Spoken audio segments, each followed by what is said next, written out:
नमस्कार, good morning Vishal, good morning थैथर, good morning Dilip, Meena, Pradyumn, Vishal again, Archana, Alisha, Pushpendra, Pradyumn, Yuvraj, Jitendra, Vijay Verma. Okay, thank you all of you. Dussehra कैसा रहा आपका? अगर ये ऑफलाइन क्लास होता तो आपसे 5 मिनट बात तो करते ही. खैर,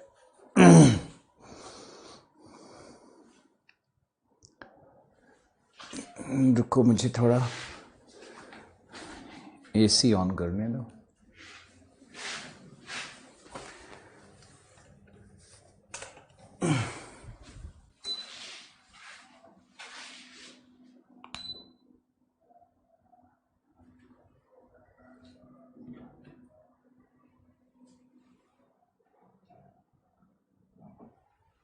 हर्षित अग्रवाल, सुप्रभात. Deshraj, good morning Guruji. समन, अतुल शर्मा. चलो,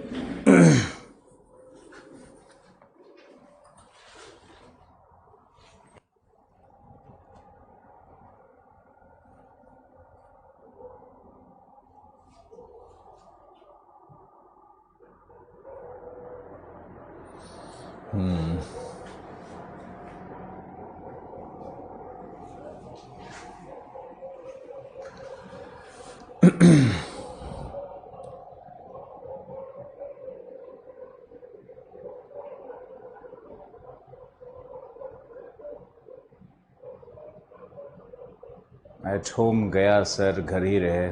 superb Dussehra. Kuldeep, good morning. Mohit Tiwari, good morning.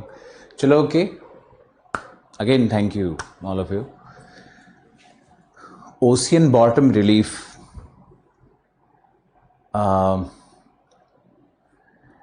इस चैप्टर के साथ न्याय करना बहुत जरूरी है. ओशियन बॉटम रिलीफ, और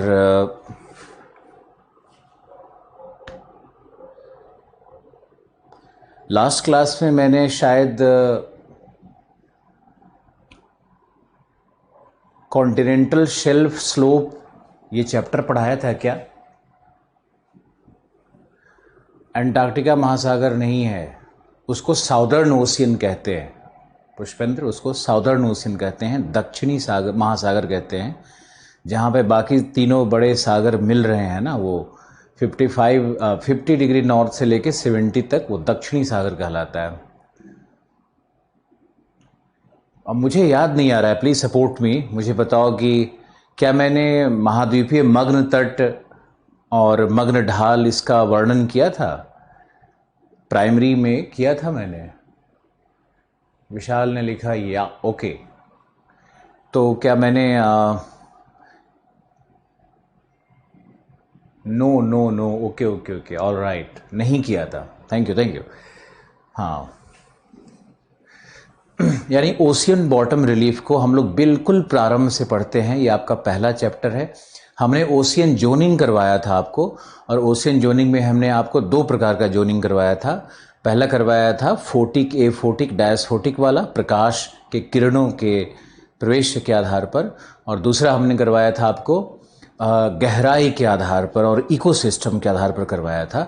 मुझे अब याद आ गया, thank you for reminding me. तीसरा लिखना है आपको, जो ये ओशियन का डिवीज़न भी है, इसको कहते हैं मॉर्फोलॉजिकल डिवीज़न. अगर प्रश्न आता है मॉर्फोलॉजिकल डिवीज़न या आकारिकी आकारिकी विभाजन, महासागरों का आकारिकी विभाजन। तो इस दोनों परिप्रेक्ष्य में हम लोग 3 भागों में बांटते हैं महासागर के नीतल के उच्चावच के विषय में। उच्चावच का अर्थ है विभिन्न ऊंचाइयां एवं गहराइयां। उच्च और अवच शब्द से बना हुआ है। महासागर का जो नीतल होता है, महासागरीय तल का अर्थ है जल का स्तर, जो ऊपर का सी लेवल कहलाता है, वो समुद्र तल है। लेकिन समुद्र का नीतल, ये समुद्र का नीतल का मतलब उसका पेंदी हुआ, उसका बॉटम हुआ, वो क्रस्ट का जो ठोस भाग है उसे कहते हैं नीतल। तो महासागरीय नीतल के उच्चावच का अर्थ होता है कि आप पूरे महासागर के जल को बाहर निकाल दो और बाहर निकालने के बाद जो संरचनाएं, जो स्थलाकृतियां, जो उच्चावचीय दशाएं, जो ढाल का स्वरूप, जो वेरियस हाइट एंड डेप्थ जो नजर आता है, जो दृश्य होता है, उसी को हम लोग कहते हैं नीतल के उच्चावच। अब नीतल के उच्चावच को फ्लोर ऑफ द सी, बिल्कुल सही, जो ओशियन का फ्लोर है उसको नीतल कहेंगे। तो हम लोग नीतल के उच्चावच के अध्ययन के क्रम में 2 बातें समझनी है आपको। पहला कि उसके उत्पत्ति सम्यक जो सिद्धांत होंगे वो हम लोग भूआकृति विज्ञान में पढ़ेंगे, क्योंकि उसका संबंध होता है प्लेट टेक्टोनिक थ्योरी से। I hope you are concentrating hard enough now. अब ध्यान से आपको सुनते रहना है। तो जियोमॉर्फोलॉजी में हम लोग जब प्लेट टेक्टोनिक थ्योरी पढ़ेंगे तब आप नीतल के उच्चावच के उत्पत्ति एवं संरचना को समझेंगे। आज हम लोग सिर्फ समझेंगे कि इनका वितरण कैसे है, नामाकरण कैसे है, ऊंचाई, निचाई, गहराई, ये कैसे है ये, और चारों तरफ ओशियन की आकृति क्या है और किस तरह से इनका स्थानिक भूदृश्य है, अस्थानिक अवस्थिति है इनका। तो ये हम लोग आज देखेंगे और आपको कोशिश करेंगे कि एक ऐसा मॉडल आंसर भी आपके पास हो जिसमें आप अच्छा उत्तर लिख सकें। और ये प्रश्न बहुत बार पूछा जाता है। इसमें से सबसे अधिक बार प्रश्न पूछे गए हैं अटलांटिक महासागर के नीतल के उच्चावच से। अब उसके नीतल के उच्चावच में भी कई प्रश्न बनते हैं। जैसे एक प्रश्न बनेगा कि mid Atlantic Cuttack, mid Atlantic ridge की संरचना का वर्णन करें। प्रश्न यह है कि रिज तो आपने पढ़ा नहीं है, रिज या कटक शब्द आपने शायद सुना भी ना हो, और सुना भी है तो बहुत अच्छी बात है, लेकिन कुछ लोग अगर नहीं सुने हैं कोई बात नहीं है। तो ये जो मिड अटलांटिक रिज है उस पर प्रश्न पूछा जाता है। फिर प्रश्न पूछा जाता है सामान्य रूप से कि भाई उत्तरी अटलांटिक बेसिन का संरचना क्या है या दक्षिणी अटलांटिक नीतल का उच्चावच क्या है, ऐसे भी प्रश्न पूछा जा सकता है। फिर पूछा जा सकता है कि महासागर के नीतल के उच्चावच डायनामिक होते हैं या स्टैटिक होते हैं, उनमें परिवर्तनशीलता होती है या वो नियत होते हैं।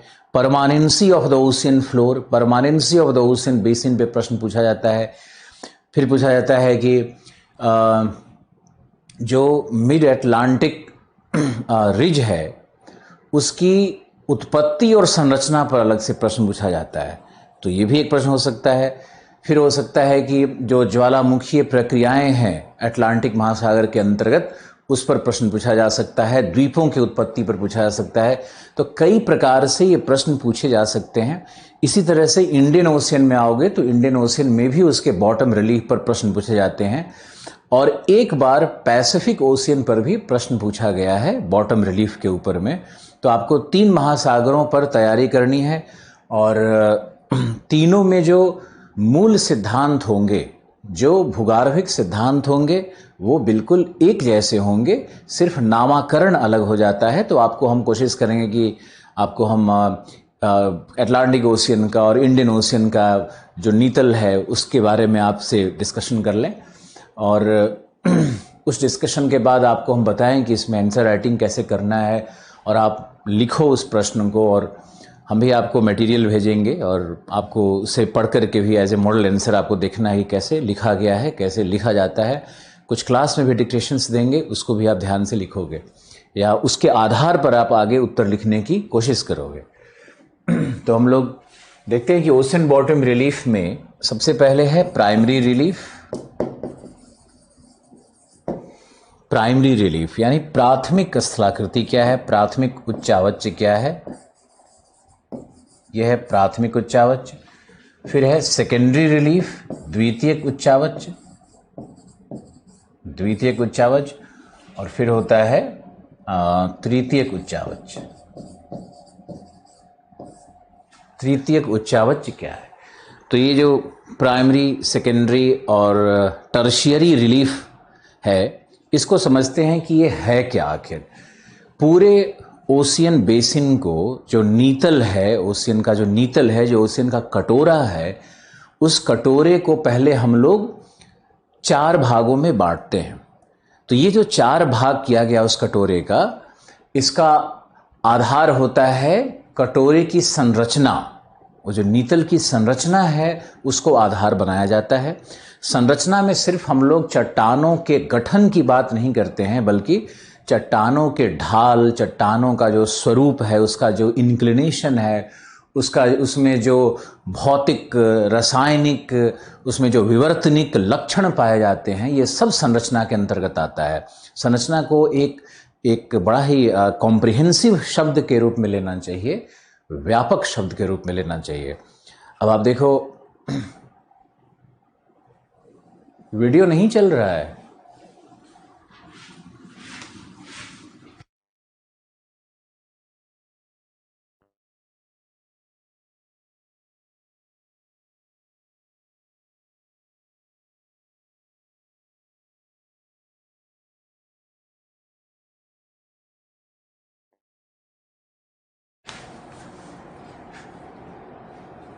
लिख रहा है, देखो लिख रहा है सब लोग, लड़का लिख रहा है no sound no video. Sir video नहीं चल रहा है।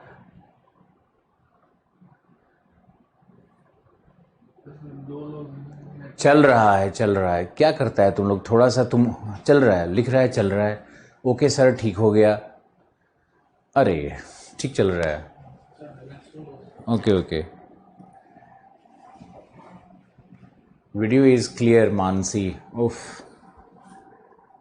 थोड़ा बहुत अगर मान लो कि ग्लिच आता है ना आपके मोबाइल में, तो आपके लोकल नेटवर्क का भी इशू हो सकता है। तो आप इतना जल्दी मत टाइप किया करो, थोड़ा देख लिया करो। Everything is okay, please continue. Sarvesh चल रहा है। Video is running sir. Jitendra ठीक ठीक, बस okay okay. Govind okay okay fine. तो मैं महासागर के नीतल के उच्चावच पर मैंने आपको बताया। पहले तो हमारा जो डिस्कशन होगा ना, वो आपको समझना होगा बहुत अच्छे से, और आप बीच में नोट डाउन भी कर सकते हो। ये प्राइमरी फीचर का अर्थ क्या है और प्राइमरी फीचर क्या क्या होते हैं। प्राइमरी फीचर का सिंपल सा अर्थ है कि जो ओशियन का नीतल है, उसको मैक्रो स्केल पर, वृहत स्तर पर हम लोग कैसे डिवाइड करते हैं।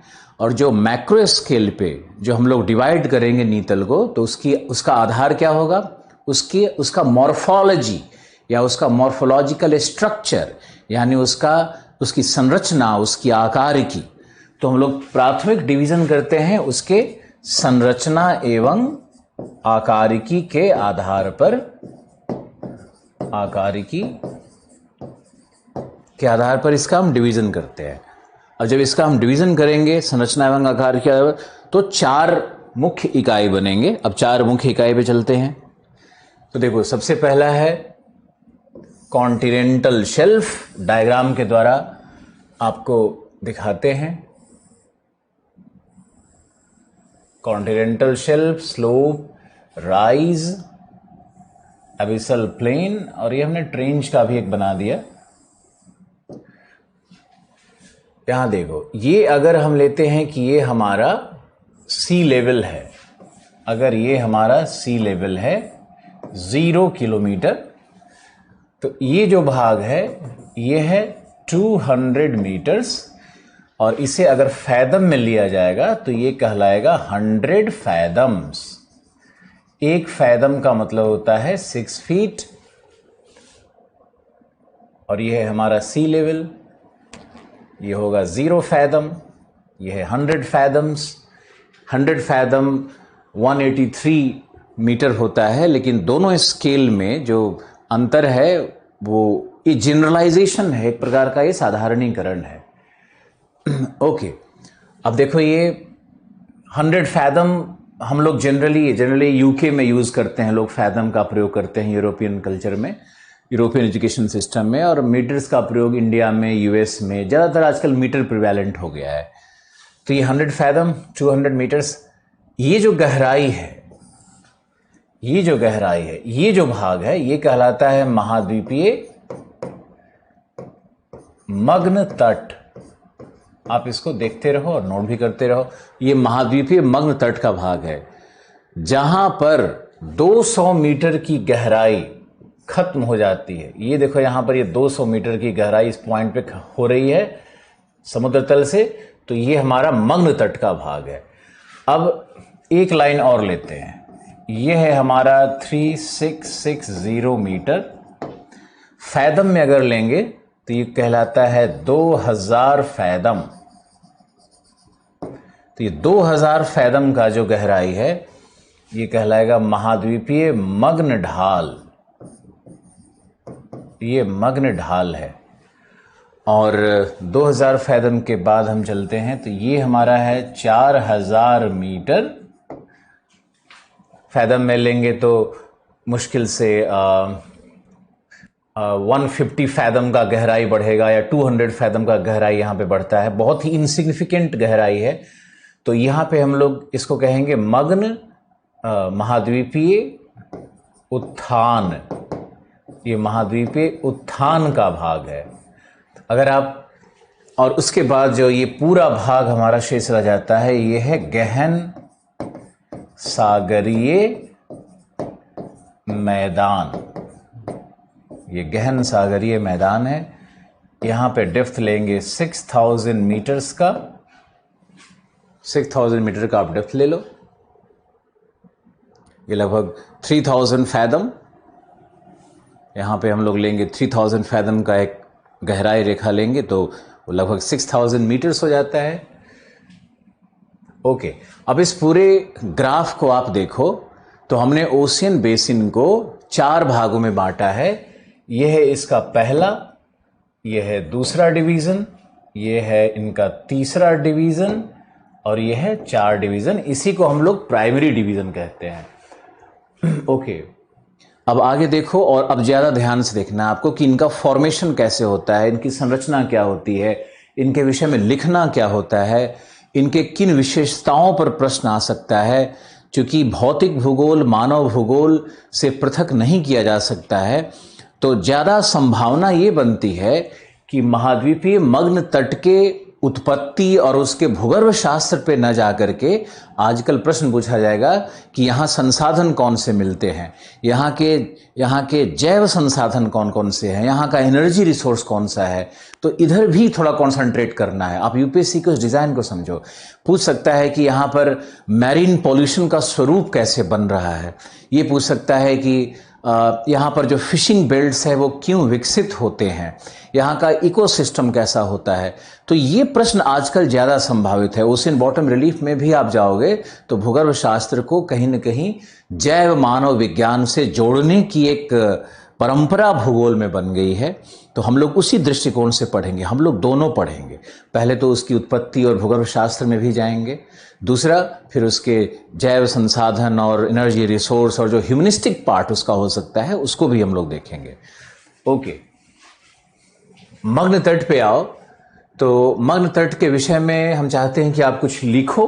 आपको लिखवा रहे हैं, आप लिखो। मग्न तट महाद्वीपीय सीमांत का विस्तार होता है। कॉन्टिनेंटल मार्जिन का ही यह विस्तार है।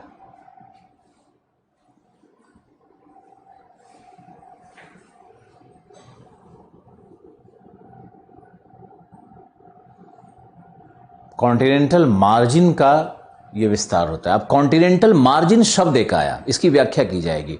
कॉन्टिनेंटल मार्जिन का अर्थ है कॉन्टिनेंट का वह भाग जो समुद्र में निमज्जित है या समुद्र में डूबा हुआ है। हमारा जो ओशियन होता है ये सिर्फ ओशियनिक क्रस्ट से नहीं बना हुआ है, सिर्फ ओशियन का जो भूपर्पटी है उससे नहीं बना हुआ है, बल्कि इसमें दो भूपर्पटी सम्मिलित है। पहला है दोनों तरफ से कॉन्टिनेंट, और जो उसका नीतल होता है वो होता है ओशियनिक क्रस्ट का होता है। हमारी जो भूपर्पटी है पृथ्वी की, उसके दो भाग किए जाते हैं। पहला है कॉन्टिनेंट जिस पे आप रह रहे हो, ये ग्रेनाइट का बना होता है, एंडीसाइट का बना होता है, रायोलाइट मिलता है। तो इसमें जो चट्टानें होती हैं वो सिलिका ऑक्साइड इसमें ज़्यादा होता है। तो ये कॉन्टिनेंटल मास यही है, और यही जो कॉन्टिनेंट का भाग जो पानी के अंदर सबमर्ज्ड है उसी को हम लोग कॉन्टिनेंटल मार्जिन कहते हैं। और दूसरा भाग होता है महासागरीय भूपर्पटी का। महासागरीय भूपर्पटी और महाद्वीपीय भूपर्पटी में बड़ा अंतर है। ये जियोमॉर्फोलॉजी का विषय है, लेकिन थोड़ा यहां भी सुन लो कि जो महासागरीय भूपर्पटी है वह बेसाल्ट का बना होता है, गैब्रो का बना होता है, ड्यूनाइट का बना होता है।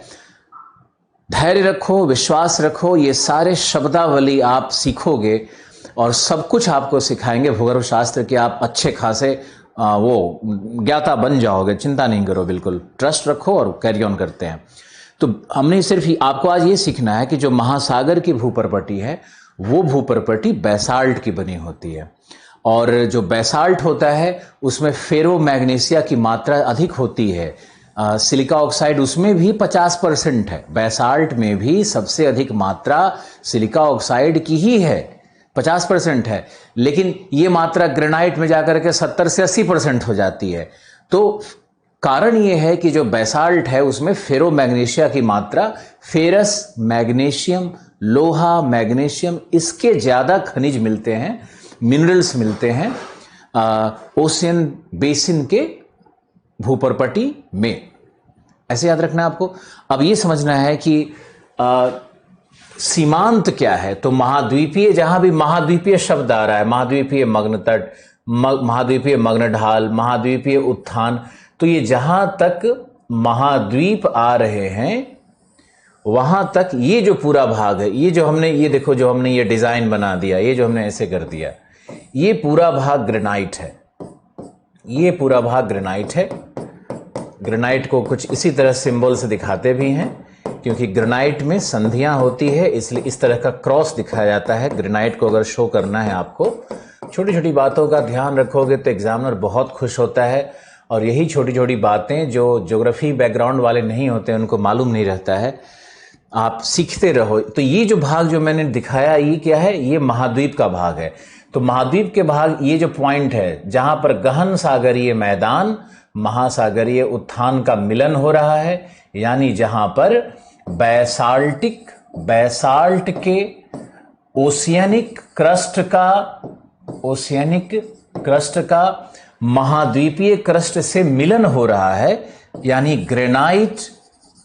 ग्रेनाइटिक क्रस्ट से, महाद्वीपीय क्रस्ट से बेसाल्टिक क्रस्ट का जिस पॉइंट पे मिलन बिंदु है, इससे हम एक लाइन ऊपर की ओर ले लो और यहां से एक लाइन ले लो, तो यही कहलाएगा कॉन्टिनेंटल मार्जिन।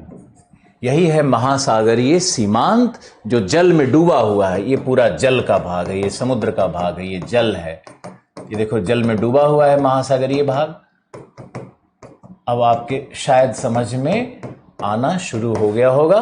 तो आप देखो महासागर में कैसे महाद्वीप का भाग डूबा हुआ है, और यही महासागरीय सीमांत कहलाता है। और ये जो भाग है, ये इसको ऐसे डॉट से दिखाते हैं, क्योंकि बेसाल्ट में क्रिस्टल नहीं होते, बहुत ही महीन क्रिस्टल होते हैं, छोटे क्रिस्टल होते हैं। इसमें ये कांच की तरह, ग्लास की तरह होता है, इसलिए बेसाल्ट को दिखाने में हम लोग छोटे छोटे डॉट्स का प्रयोग करेंगे। और ये एग्जामिनर समझ जाएंगे कि इन्होंने ओशियनिक क्रस्ट और महाद्वीपीय क्रस्ट को बिल्कुल अलग अलग दिखाया है। तो आप देखो ये किस तरह से संरचना बनी हुई है। यहां भी जल है, ये भी जल है, ये भी जल है, और यहां भी ट्रेंच में भी, गर्त में भी जल है। तो ये महाद्वीप का ये जो भाग है ना, यही पूरा नीतल है। नीतल का 3 भाग जो प्राइमरी डिवीजन है, वो 3 भाग तो थल का ही है, वो महाद्वीप का ही है। और एक भाग जो है ओशियनिक क्रस्ट का, वो गहन सागरीय मैदान कहता है। इसी को हम लोग कहते हैं abyssal plain, ABYSSAL, abyssal plain कहते हैं इसको। आप इसको गहन सागरीय मैदान कह सकते हो, एबिसल प्लेन कह सकते हो। इंग्लिश में शब्दावली का प्रयोग करना बहुत उचित है, बहुत अच्छा है। गहन सागरीय मैदान की जगह अगर आप एग्जाम में एबिसल प्लेन लिख दोगे तो अच्छा रहेगा, उसमें कोई बुराई नहीं है। ये हिंदी माध्यम के शिक्षकों के द्वारा जो प्रचारित चीज़ें हैं उससे बचना बहुत ज़रूरी है आपको। आपकी भाषा कैसी होगी, मैंने एक दिन बताया था आपको कि आपकी भाषा बिल्कुल संक्षिप्त, सारगर्भित और अभिव्यक्तिपूर्ण होनी चाहिए। और दूसरा, अंग्रेजी के शब्दावलियों का प्रयोग जरूर करो। टेक्निकल जहां भी आए वो टेक्निकल करना होता है। ओके, अब हम लोग इसका एक और वर्णन करते हैं और हम लोग इसको लिखते हैं थोड़ा सा। आप लिखिए, आपका नोट्स भी इस पे, ये मुख्य टॉपिक है ना, इस पे बनना चाहिए। तो आप लिखो, पहला, primary division of ocean bottom relief, प्राथमिक विभाजन। और प्राथमिक विभाजन में पहला है महाद्वीपीय मग्न तट। मग्न तट पे आप लिखो, आपको एक लाइन लिखवाया कि यह महाद्वीपीय सीमांत का विस्तार पटल होता है। लिखो, अधिकतम गहराई 200 मीटर या 200 मीटर की गहराई रेखा के द्वारा मग्न तट की सीमा निर्धारित की जाती है। 200 मीटर की गहराई के द्वारा मग्न तट की सीमा निर्धारित की जाती है। फिर आप लिखो, यह महासागरीय नीतल का 7.5% होता है। 7.5% होता है महासागरीय नीतल का 7.5% भाग होता है। एनसीईआरटी यहां पे गलत लिख रही है, एनसीईआरटी 8.5 लिख रही है। आप लोग मेरे नोट्स को करेक्ट करने की कोशिश मत करना, कहीं कहीं पे कुछ अगर होगा मिस्टेक तो नेक्स्ट क्लास में हम कर लेंगे सही उसको, आप लोग कोशिश मत करना। फिर लिखो, औसत चौड़ाई 75 किलोमीटर्स, औसत चौड़ाई 75 किलोमीटर्स।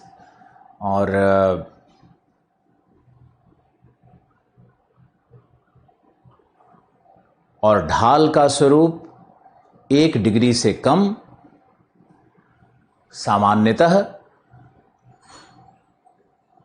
0.3 डिग्री से 0.5 डिग्री तक होता है। सामान्यतः 0.3 डिग्री से 0.5 डिग्री तक होता है।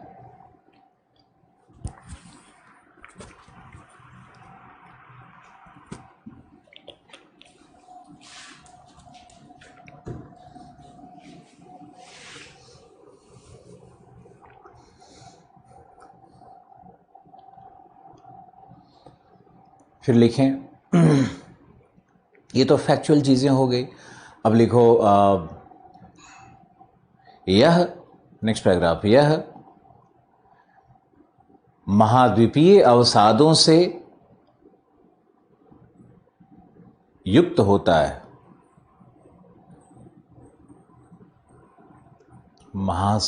महाद्वीपीय अवसादों से युक्त होता है,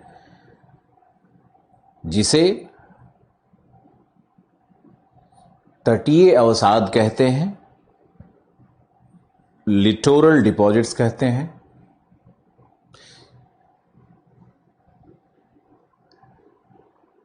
जबकि इसके गहरे भागों में, जैसे मान लो 100 मीटर के अंदर जाएंगे, 50 मीटर के अंदर जाएंगे, 200 मीटर तक जाएंगे, इसके गहरे भागों में नेरेटिक इसके नेरेटिक निक्षेप होते हैं। यानी अवसादों से भरा हुआ भाग है ये, बिल्कुल नेरेटिक निक्षेप है यहां पर और लिटोरल निक्षेप है। फिर लिखो, मग्न तट की सर्वाधिक चौड़ाई उत्तरी अटलांटिक में, मग्न तट की सर्वाधिक चौड़ाई उत्तरी अटलांटिक में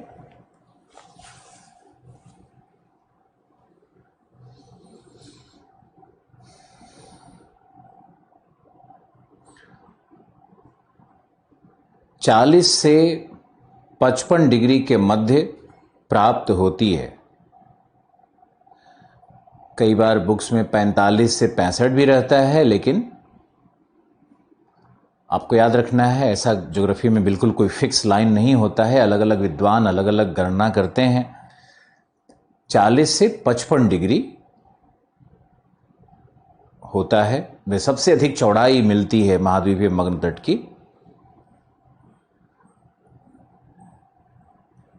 क्योंकि यहां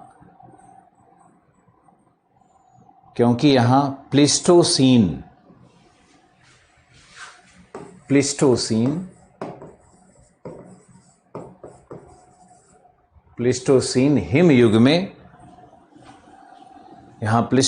हिमयुग में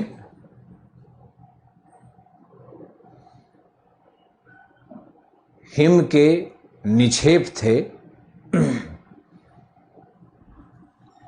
निक्षेप थे जिसके भार से महाद्वीपों का निमज्जन हुआ, द्वीपों का निमज्जन हुआ।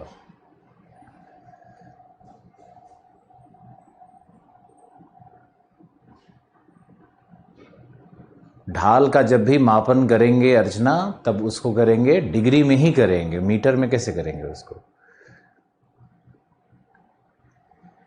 ओके, फिर आपको लिखना है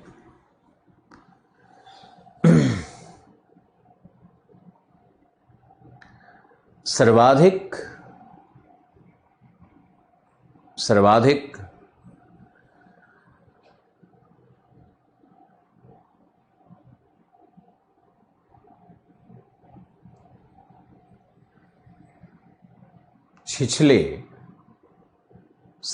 छिछले या उथले मग्न तट, यानी बहुत ही कम गहराई वाले मग्न तट न्यूफंडलैंड एवं नॉर्थ सी, उत्तरी सागर। न्यूफंडलैंड है कनाडा का पूर्वी भाग, यूएस का जो उत्तर पूर्वी भाग है उसको न्यूफंडलैंड कहते हैं। लिखा रहता है न्यूफाउंडलैंड, आप लोग पढ़ते हो न्यूफाउंडलैंड, लेकिन एक्चुअली क्या है वो न्यूफंडलैंड। आप लोग मुझे करेक्ट करने की कोशिश मत करना, ये भूल नहीं होनी चाहिए, आप लोग सीखने की कोशिश करते रहो। तो न्यूफंडलैंड के पास और नॉर्थ सी जो है ना, लंदन से जो ईस्ट भाग होगा, वो जो नॉर्थ सी का एरिया है, वहां पे ये सबसे शैलो मिलता है। इंग्लिश चैनल कितना शैलो है, अब आप उदाहरण भी ले सकते हो। सबसे शैलो मिलता है क्योंकि आइसोस्टैसी के कारण, समस्थैतिकी के कारण, समस्थैतिकी के कारण वहां निमज्जित मग्न तट का उत्थान हो रहा है। निमज्जन मतलब डूबना, निमज्जित यानी डूबे हुए। आप एग्जाम में डूबे हुए नहीं लिख सकते, निमज्जित मग्न तट का उत्थान हो रहा है या पुनरुत्थान हो रहा है, क्योंकि गर्म युग में, अभी तो वारमेज है, तो वारमेज में वहां पे जो बर्फ था सब पिघल गया। तो जब बर्फ पिघल गया तो भार कम हो गया, तो नीचे से उत्प्लावित हो रहा है कॉन्टिनेंट। आप लोग को समस्थैतिकी आगे पढ़ाया जाएगा, अभी ज्यादा परेशान नहीं होना है। लेकिन एक डायग्राम से आपको हम दिखा रहे हैं, आप ध्यान से देखो। मान लो ये हमने पानी का एक कटोरा लिया, इस कटोरे में हमने लकड़ी के एक टुकड़े को डाला, तो हल्का होने के कारण लकड़ी का टुकड़ा तैर रहा है, उत्प्लावित है। इसी तरह से जो महाद्वीपीय क्रस्ट है, जो सिलिका ऑक्साइड से बना हुआ है, वो ओशियनिक क्रस्ट जो कि थोड़ा हेवी है, भारी है तथा नीचे में पिघला हुआ है, उस पर महाद्वीपीय क्रस्ट तैरते रहता है। तो अगर ये उत्प्लावित है या तैर रहा है, तो इस पर अगर हम बर्फ का एक बड़ा सिल्ली रख देंगे तो ये लकड़ी क्या होगी, लकड़ी डूब जाएगी, नीचे की ओर डूबने लगेगी। तो ये क्या होगा, ये निमज्जन होने लगता है। और अगर इस बर्फ को हम पिघला दें, इसको अगर हम पिघला दें या इसको हम हटा दें, तो बर्फ जब हटेगा या पिघल जाएगा तो वही लकड़ी का टुकड़ा वापस उत्प्लावित होने लगता है। ये जो प्रक्रिया है निमज्जन और उमज्जन की, इसी को हम लोग कहते हैं समस्थैतिकीय संतुलन।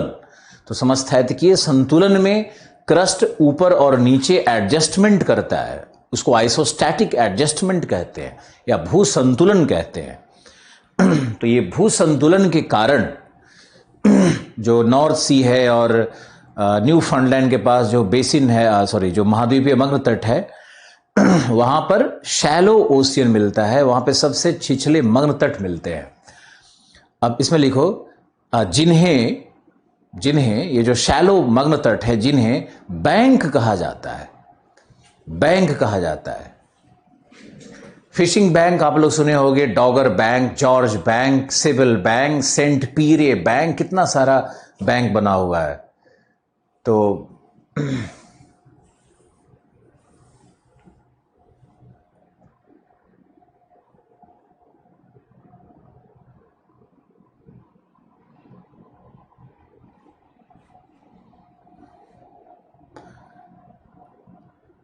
ओके, तो ये हमारा छोटा सा वर्णन रहा महाद्वीपीय मग्न तट का। अब उसकी उत्पत्ति पे बात करते हैं। लिखो, उत्पत्ति पे लिखो, उत्पत्ति पे लिखो कि 3 सिद्धांत हैं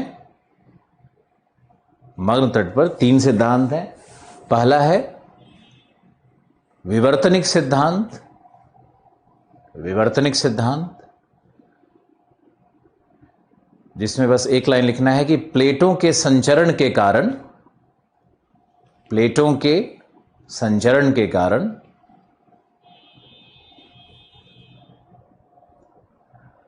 महाद्वीपीय मग्न तट में, महाद्वीपीय मग्न तट में उत्थान अथवा अवतलन होता है। महाद्वीपीय सीमांत में, मग्न तट में नहीं, महाद्वीपीय सीमांत में उत्थान एवं अवतलन होता है, जिससे मग्न तट का निर्माण होता है। मग्न तट का निर्माण होता है। और बहुत महत्वपूर्ण बात यहां पर लिखिए, जहां प्लेटों का अभिसरण होता है, प्लेटों का जहां 2 प्लेट टकरा रहे हैं, एक प्लेट नीचे जा रहा है, जहां प्लेटों का अभिसरण होता है वहां गर्त बनते हैं, वहां महासागरीय गर्त बनते हैं।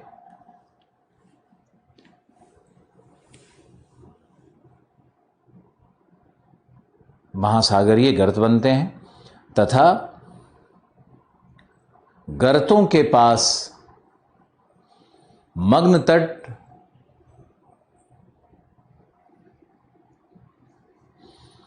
लगभग अनुपस्थित होता है। गर्तों के पास मग्न तट लगभग अनुपस्थित होता है।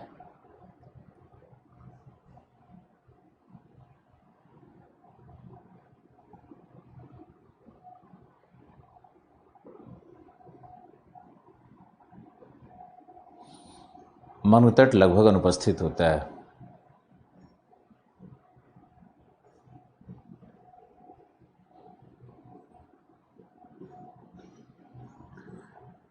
जैसे चिली पेरू का तट, चिली और पेरू का तट कहाँ है? साउथ अमेरिका का पश्चिमी तट, साउथ अमेरिका का पश्चिमी तट। फिर है नॉर्थ अमेरिका का पश्चिमी तट, वहां भी मग्न तट लगभग अनुपस्थित है।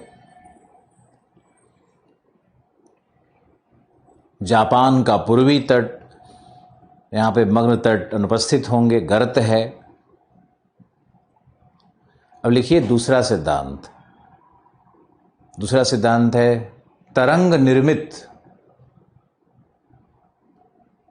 वेव एक्शन से मग्न तट बनते हैं। वेव एक्शन से मग्न तट बनते हैं। लिखो, तरंगों के द्वारा अपरदन, तरंगों के द्वारा अपरदन एवं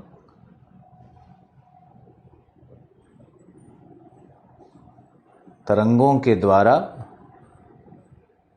अपरदन एवं निक्षेपण से भी मग्न तटों का निर्माण होता है। मग्न तटों का निर्माण होता है, जैसे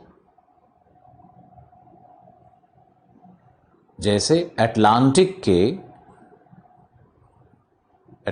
के या स्पेशली उत्तरी अटलांटिक के मग्न तट। लिखो, तरंगों के अपरदन से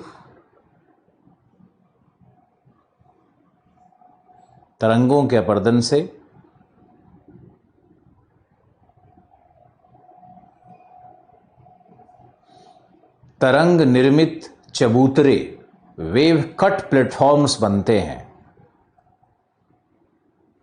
वेव कट प्लेटफॉर्म्स बनते हैं।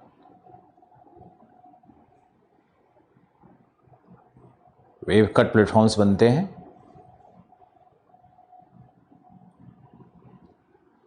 जिनके कॉलिशन से, जिनके संयुक्त होने पर, कई वेव प्लेटफॉर्म्स के संयुक्त हो जाने पर, तो कई चबूतरों के जुड़ने पर, युग्मित होने पर, युग्मन से, जैसा भी आप लिखना चाहो,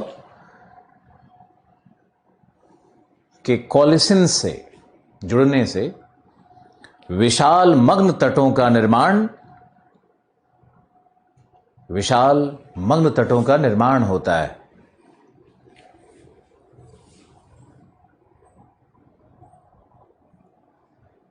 विशाल मग्न तटों का निर्माण होता है।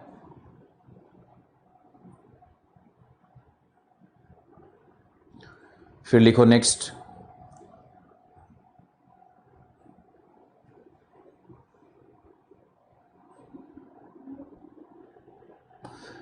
लिखो संजयन से।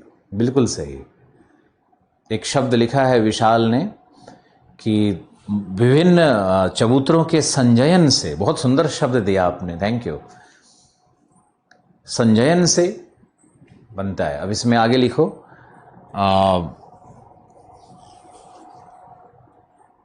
तीसरा सिद्धांत है हमारा हिम युग सिद्धांत, आइस एज थ्योरी, या इसको कहते हैं प्लिस्टोसीन थ्योरी।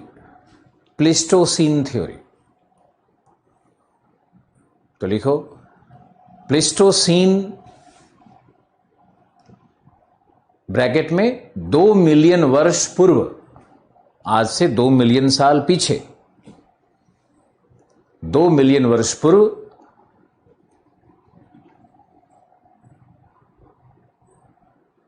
समुद्र तल में लगभग 65 मीटर या 38 फैथम्स का पतन हुआ,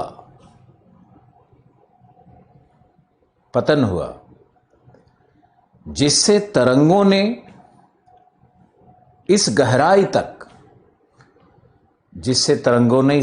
तक अपरदन किए, तट रेखा का अपरदन किया तथा चबूतरों का निर्माण हुआ।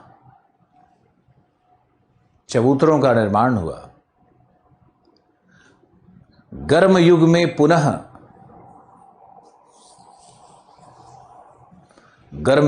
पुनः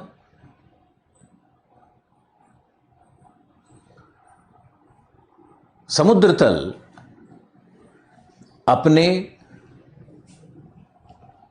अपने सामान्य मीन को मीन लेवल को, सामान्य स्तर को या माध्य को प्राप्त करता है, जिससे ये चबूतरे निमज्जित हो गए एवं मग्न तट का निर्माण हुआ। तो ये एक डिस्क्रिप्शन है, 3 थ्योरीज इस पे है। और अब चलते हैं हम लोग इसके इकोसिस्टम वाली बात जो हमने किया, ह्यूमन वेलफेयर वाली जो बात की। अब इसमें लिखो अगला पैराग्राफ कि महाद्वीपीय मग्न तट का महत्व क्या है। पहला लिखो, यह एक प्रकाश संश्लेषित क्षेत्र है।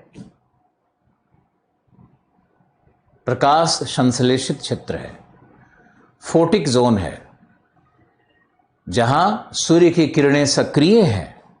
आप लिख सकते हो, मैंने फोटिक जोन पे जो भी लिखवाया सब यहां पे लिखो, दोबारा रिपीट करने की क्या जरूरत है। फोटिक जोन वाली बात यहां लिखो। दूसरा सिग्निफिकेंस होगा, यह नेरेटिक जोन भी है, अब नेरेटिक जोन वाली बातें सारी यहां लिखो। तीसरा, मत्स्यन का क्षेत्र है, क्योंकि यहां पे सभी तैरक और सभी जीव यहीं प्राप्त होते हैं, 99% जीव प्राप्त होते हैं। यहां पर सर्वाधिक जैव उत्पादकता है, और जैव उत्पादकता का मैंने कारण बताया था, क्योंकि यहां न्यूट्रिएंट थल से भी मिलता है और समुद्री तरंगों के द्वारा भी लाया जाता है, तो ये पूल ऑफ न्यूट्रिएंट बन जाता है। दूसरा मैंने आपको बताया था प्रकाश संश्लेषण, सूर्य की किरणें एक्टिव हैं। और तीसरा मैंने आपको बताया था कि ऑक्सीजनेशन ऑफ वाटर तरंगों के द्वारा हो रहा है। And I really hope you remember all this, आपको सब याद होना चाहिए। तो ये इन बातों के यहां लिखो। फिर आपको लिखना होगा खनिज क्या है यहां पर। तो हम लोग संसाधन जब पढ़ेंगे, समुद्री संसाधन, तो खनिज की बात करेंगे। लेकिन यहां पर इतना आप जरूर लिख लो कि यहां पर पेट्रोलियम और नेचुरल गैस के बड़े भंडार, बृहत भंडार प्राप्त होते हैं। और दुनिया में कई एग्जाम्पल इसका हो सकता है। ऑस्ट्रेलिया का बास स्ट्रेट है, भारत का भी मुंबई हाई है, बहुत सारा एग्जाम्पल है, 50 एग्जाम्पल है। साउथ चाइना सी आप जान ही रहे हो, ओखोत्स्क सी आप जान ही रहे हो, सखालिन आइलैंड के पास है ही, अमेरिकन कोस्ट पे है ही, गल्फ ऑफ मेक्सिको में है ही, रियो दे जेनेरियो के पास जो वहाँ पे रियो डी ला प्लाटा जो गल्फ है अर्जेंटीना के पास, वहाँ पर भी है। नीचे फाकलैंड आइलैंड के पास मैग्नल स्ट्रेट में है। तो जहाँ भी हम नज़र डाल रहे हैं पर्सियन गल्फ में है, जहाँ भी नज़र डालेंगे वहाँ पे मुझे ब्लैक सी कोस्ट पे है, कैस्पियन सी के रिंग पर है, बाकू का तुम सेंटर देख रहे हो। तो ये चारों तरफ मग्न तट पे बड़ी मात्रा में फैले हुए हैं पेट्रोलियम और नेचुरल गैस। एक नहीं, 1000 उदाहरण, सैकड़ों उदाहरण है।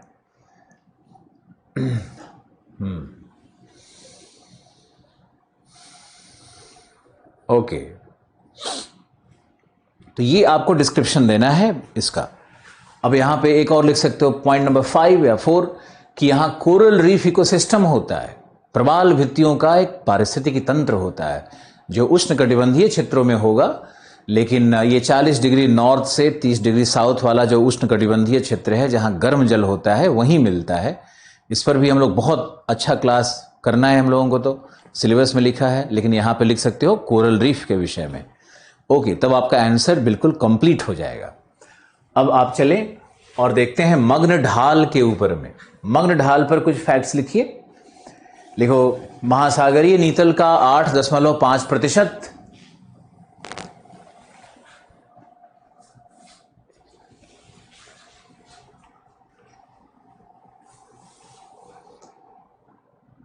महाद्वीपीय मग्न ढाल कितना है? 8.5%, यानी ये मग्न तट से ज्यादा मग्न ढाल का प्रतिशत होता है। ऐसे याद रखना है। पीटी में पूछेगा, घुमाएगा तो आप फंसना मत, एनसीईआरटी गलत है यहां पे। दूसरा लिखो, ढाल का स्वरूप 3 डिग्री से 5 डिग्री, ढाल की कोणीय दशा या स्वरूप 3 से 5 डिग्री, कहीं कहीं 25 डिग्री तक, जैसे सेंट हेलेना है अटलांटिक में, सेंट हेलेना एक छोटा सा द्वीप है। त्रिस्तान दे कुन्हा दक्षिण अटलांटिक में, ब्राज़ील से ईस्ट जाओगे तो मिलेगा और थोड़ा सा नीचे भी मिलेगा। त्रिस्तान दे कुन्हा को कहते हैं the loneliest island of the world, अकेला द्वीप पूरे महासागर में, एक छोटा सा द्वीप है। कैसे उत्पन्न हुआ उस पर आज ही बात करेंगे। तो आपको ये सब एग्जाम्पल लिखना होगा, ढाल लिखना होगा। फिर आप लिखो कि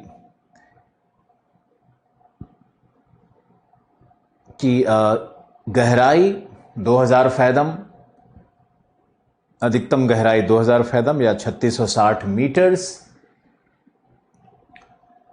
फिर आप लिखोगे यहां महाद्वीपीय अवसाद की मात्रा सर्वाधिक होती है। महाद्वीपीय अवसाद की मात्रा यहां सर्वाधिक होती है। मग्न तट से भी ज्यादा महाद्वीपीय अवसाद यहां होते हैं, क्योंकि इसका एरिया बड़ा है ना। एरिया बड़ा होने से अवसाद की मात्रा ही बढ़ जाएगी। फिर लिखो यहां अवसाद गतिशील होते हैं, गतिशील होते हैं, मोबाइल होते हैं, चलायमान होते हैं। क्योंकि ढाल है ना, तो ढाल पे जो महाद्वीपीय अवसाद हैं वो नीचे की ओर निरंतर खिसकते रहते हैं, जिसके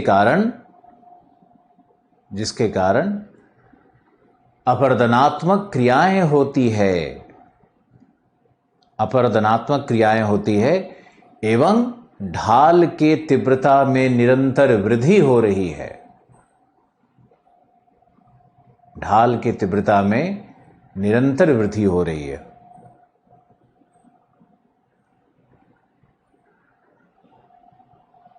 इस प्रकार मग्न ढाल का निर्माण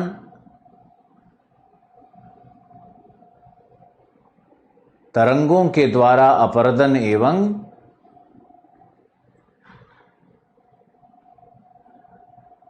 महासागरीय निक्षेपों के गतिशीलता के कारण होती है,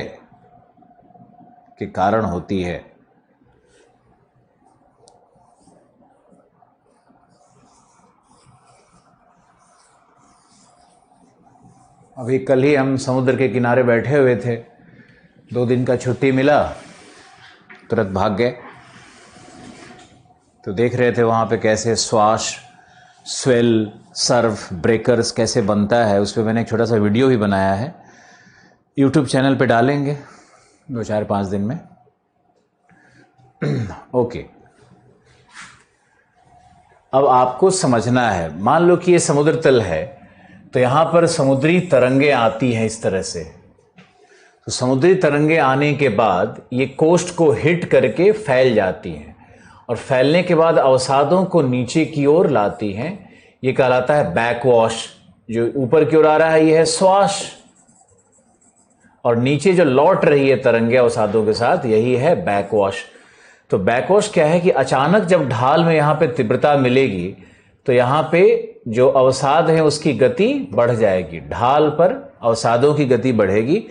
उसका परिणाम क्या होगा कि ये जो ढाल है इसका अपरदन शुरू हो जाता है, और अपरदन से ये ढाल और खड़ा और खड़ा और खड़ा इस तरह से बनना शुरू हो जाता है। ये खड़ा होना शुरू हो जाएगा। इस ढाल में एक अद्भुत परिवर्तन दिखेगा, ये ढाल खड़ा बनने लगता है। आपको हम दोबारा दिखा रहे हैं मिटा करके कि आप समझ सको। ये जो ढाल है ना, इस पे अपरदनात्मक क्रियाएं हो रही है अवसादों के खिसकने के कारण, जो तरंगों के रिटर्निंग वेव्स के कारण जो हो रहा है। तो ये अपरदन होने से ये ढाल देखो इस तरह से, फिर ऐसे खड़ा, फिर ऐसे खड़ा, इस तरह से बनता चला जाएगा। और ये जो अवसाद है यहाँ पे आकर के जमा होने लगता है, इस भाग में अवसाद जमा हो रहा है। तो ये जो भाग है ये तो मग्न ढाल है, लेकिन जहां पर ये अवसाद जमा हो रहे हैं, ये अवसाद जहां जमा हो रहे हैं, ये भाग क्या कहलाएगा? ये भाग कहलाता है महासागरीय उत्थान का भाग। यानी ये भाग आपका है महासागरीय उत्थान। तो यही है हमारा उत्थान। अब आप ये बताओ कि उत्थान एक डिपोजिशनल फीचर है या फिर इरोजनल फीचर है? उत्थान एक डिपोजिशनल फीचर होगा। मग्न ढाल क्या है?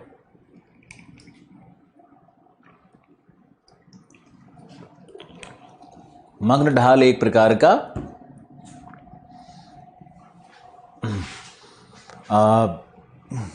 डिपोजिशनल इरोजनल है।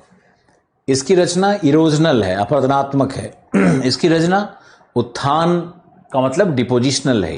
ये डिपोजिशनल है, इरोजनल है। यहां पर हम देखेंगे तो क्या है ये मग्न तट का वो भाग है जहां पर वॉट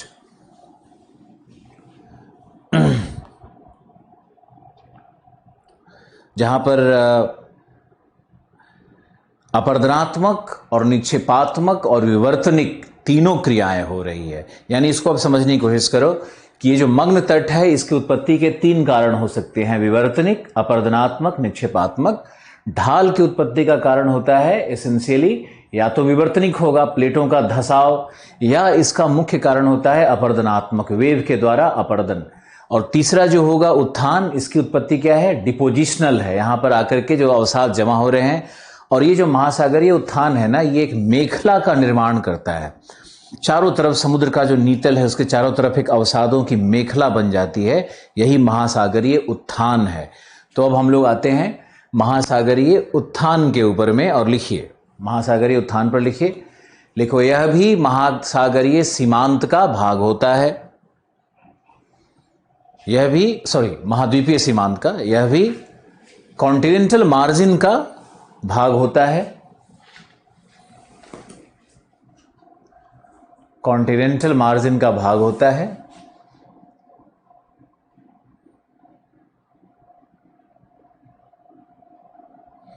तथा इसका निर्माण निक्षेपात्मक क्रियाओं से है। यहां अवसाद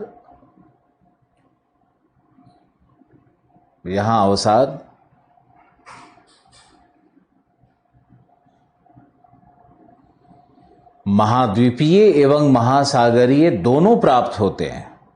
नीतल पे है ना बिल्कुल, तो महासागर का भी जो अवसाद है वो भी इसके ऊपर बैठ जम जाता है। दोनों होते हैं, जिसमें महासागरीय अवसाद की मात्रा अधिक होती है।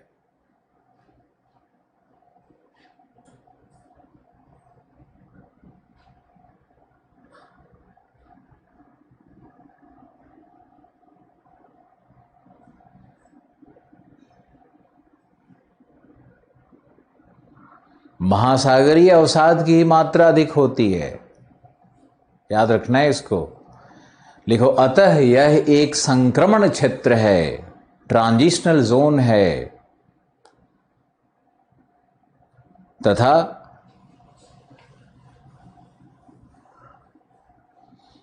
महासागरीय नीतल का 1.5% क्षेत्रफल अधिग्रहित करता है। 1.5% क्षेत्रफल अधिग्रहित करता है।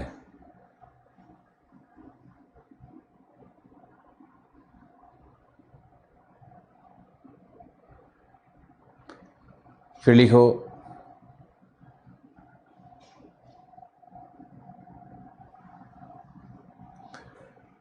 कितना कम क्षेत्रफल अधिग्रहित कर रहा है। आप देखो, लिखो यहां ढाल 0.1 डिग्री से भी कम होते हैं। 0.1 डिग्री से भी कम ढाल है।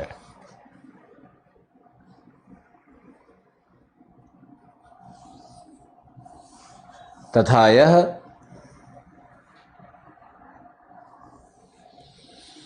महाद्वीपीय एवं महासागरीय क्रस्ट का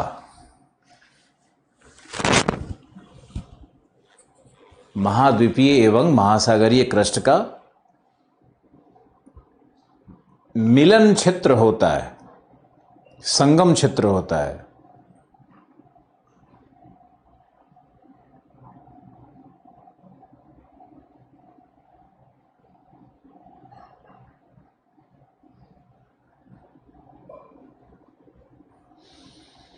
यहां दोनों भू प्रॉपर्टियां आपस में मिल रही हैं।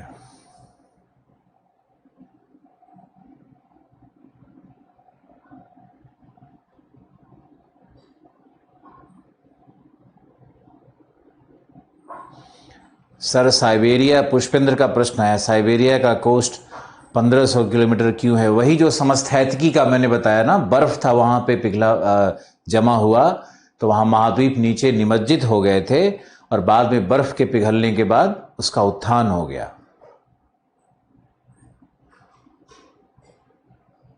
ओके, फिर आप लिखो मग्न तट के बाद आएगा डीप सी प्लेन, गहन सागरीय मैदान 82.5% 82.5% भाग में फैला हुआ है।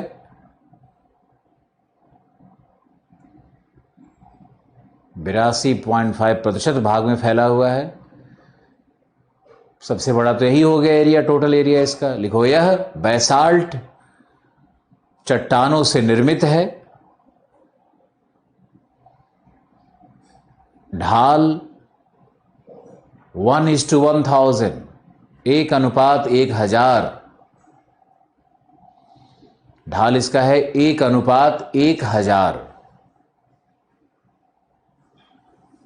इसका मतलब होता है कि अगर आप 1 किलोमीटर सरफेस पे भागोगे तो 1 मीटर का ढाल ऊपर उठता है या नीचे जाता है, इतना फ्लैट है ये।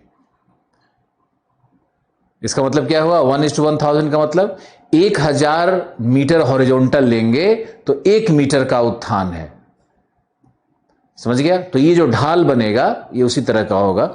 डायग्राम से आपको दिखाते हैं कि अगर हम हॉरिजॉन्टल 1000 मीटर का लेते हैं तो 1 मीटर का उत्थान होगा, 1 मीटर का यहां उत्थान होगा 1000 मीटर लेने पर नीचे हॉरिजॉन्टल।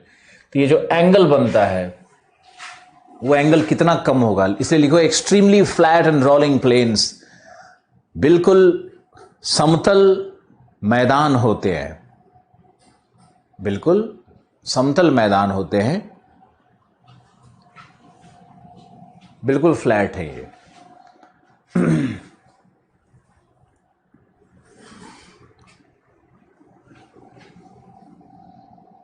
समतल मैदान होते हैं।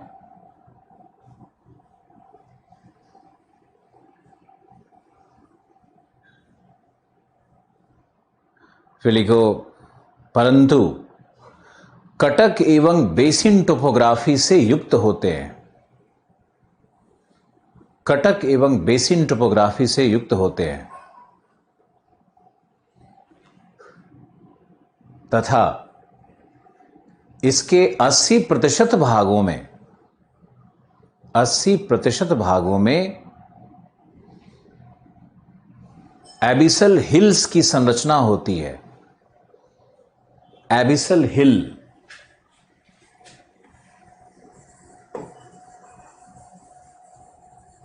एबिसल हिल्स यानी जो समुद्री पहाड़ियां होती है छोटी छोटी, एबिसल हिल्स की संरचना होती है जिसकी ऊंचाई 200 मीटर। ये एबिसल मिल की जो हिल्स की जो औसत ऊंचाई होती है वो 300 से कम होगी और औसत ऊंचाई इसकी 200 मीटर तक प्राप्त होती है।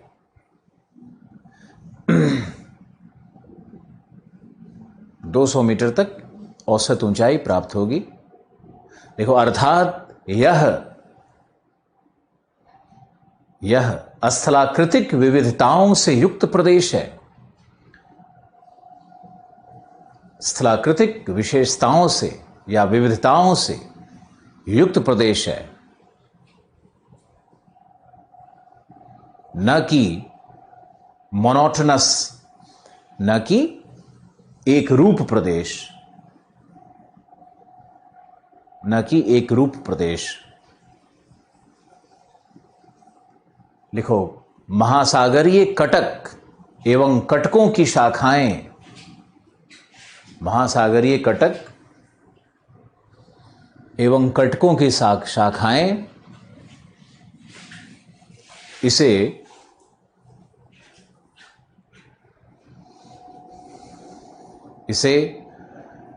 विभिन्न बेसिन में विभिन्न बेसिन एरिया में विभाजित करती हैं। विभिन्न बेसिन एरिया में विभाजित करती हैं।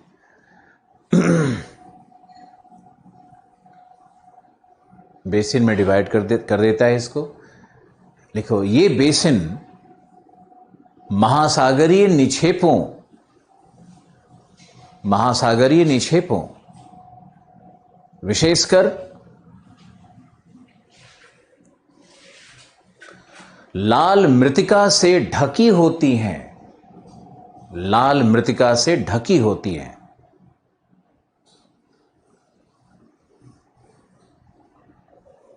नेक्स्ट, एबिसल प्लेन के चारों तरफ महाद्वीपीय सीमांत के पास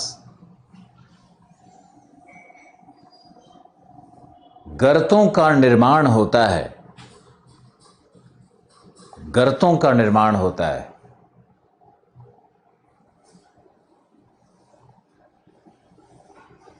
के पास गर्तों का निर्माण होता है। अर्थात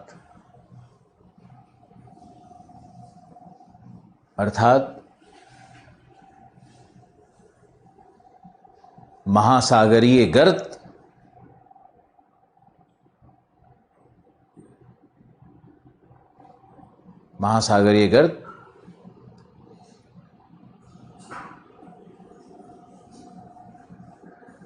नितलीय मैदान के मध्य प्राप्त न होकर प्लेटों के सीमांतों पर होते हैं।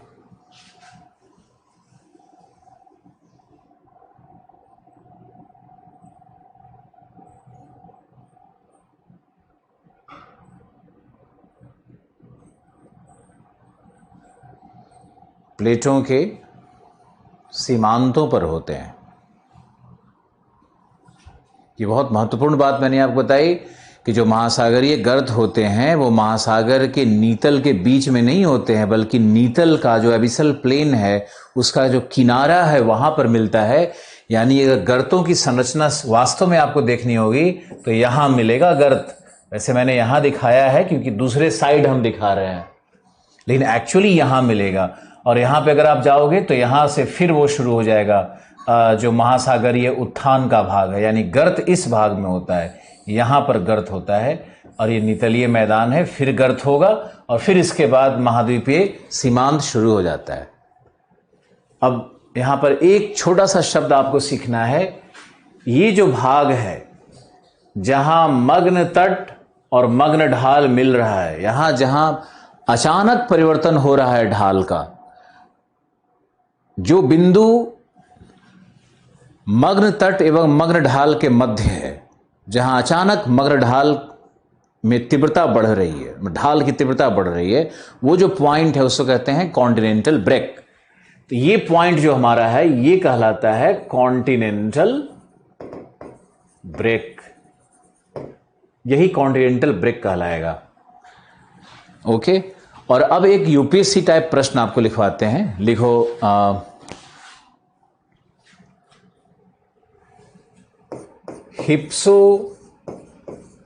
हिप्सोग्राफिक कर्व या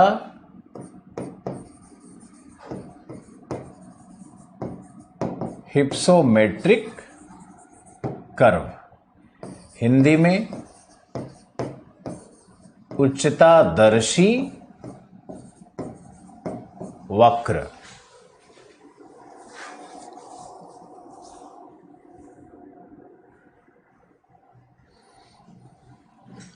उच्चतादर्शी वक्र क्या है? प्रश्न लिखिए। उच्चतादर्शी वक्र के आधार पर, उच्चतादर्शी वक्र के आधार पर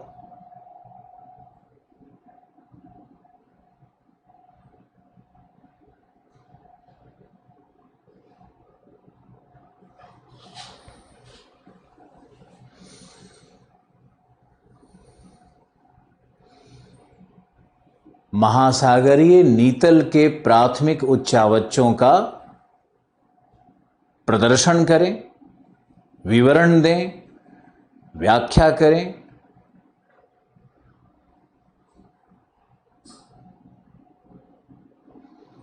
ऐसा एक प्रश्न आ सकता है।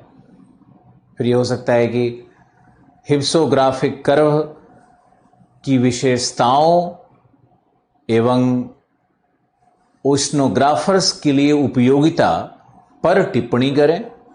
समुद्र वैज्ञानिकों के लिए क्या उपयोगिता है उस पर टिप्पणी करें।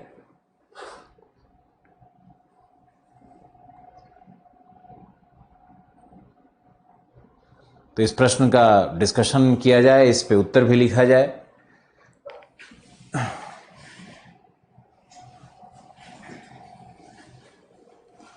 DS लाल की बुक आती है क्लाइमेटोलॉजी के साथ एक समुद्र विज्ञान वाली, वो आप ले सकते हो। नहीं तो अगर अलग से इंडिपेंडेंट एक ओशनोग्राफी की बुक आती है उसको भी ले सकते हो।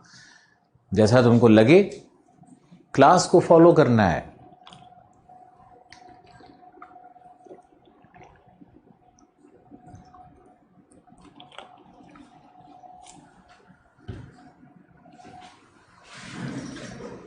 ओके।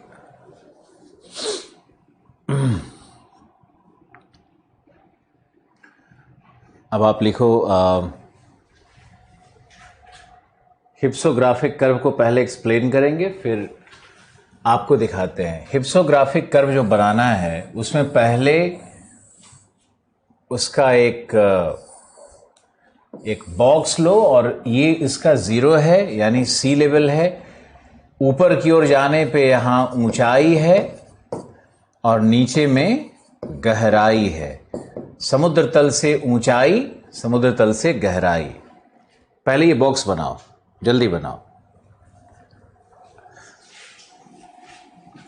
समुद्र तल से ऊंचाई फिर गहराई, दोनों को लेना है। तो समुद्र तल से जो औसत ऊंचाई है महादेशों की वो लगभग 840 मीटर है, और जो समुद्र की गहराई होती है उसको कुछ लोग 3800, कुछ लोग 4000 मीटर तक मानते हैं। तो ये हमने एवरेज डेप्थ लाइन ले लिया, एवरेज डेप्थ ले लिया, और ये हमने एवरेज हाइट ले लिया। और ये जो है ये दिखाता है पृथ्वी का सतही क्षेत्रफल।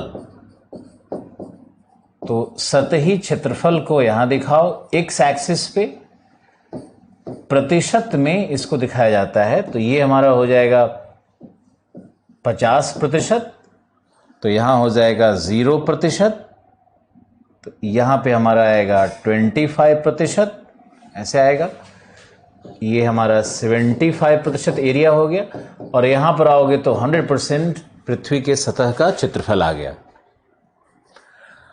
अब ये ग्राफ का बेस बन चुका है।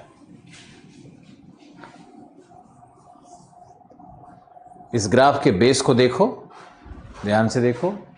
हम हट जाते हैं फॉर फ्यू सेकेंड्स।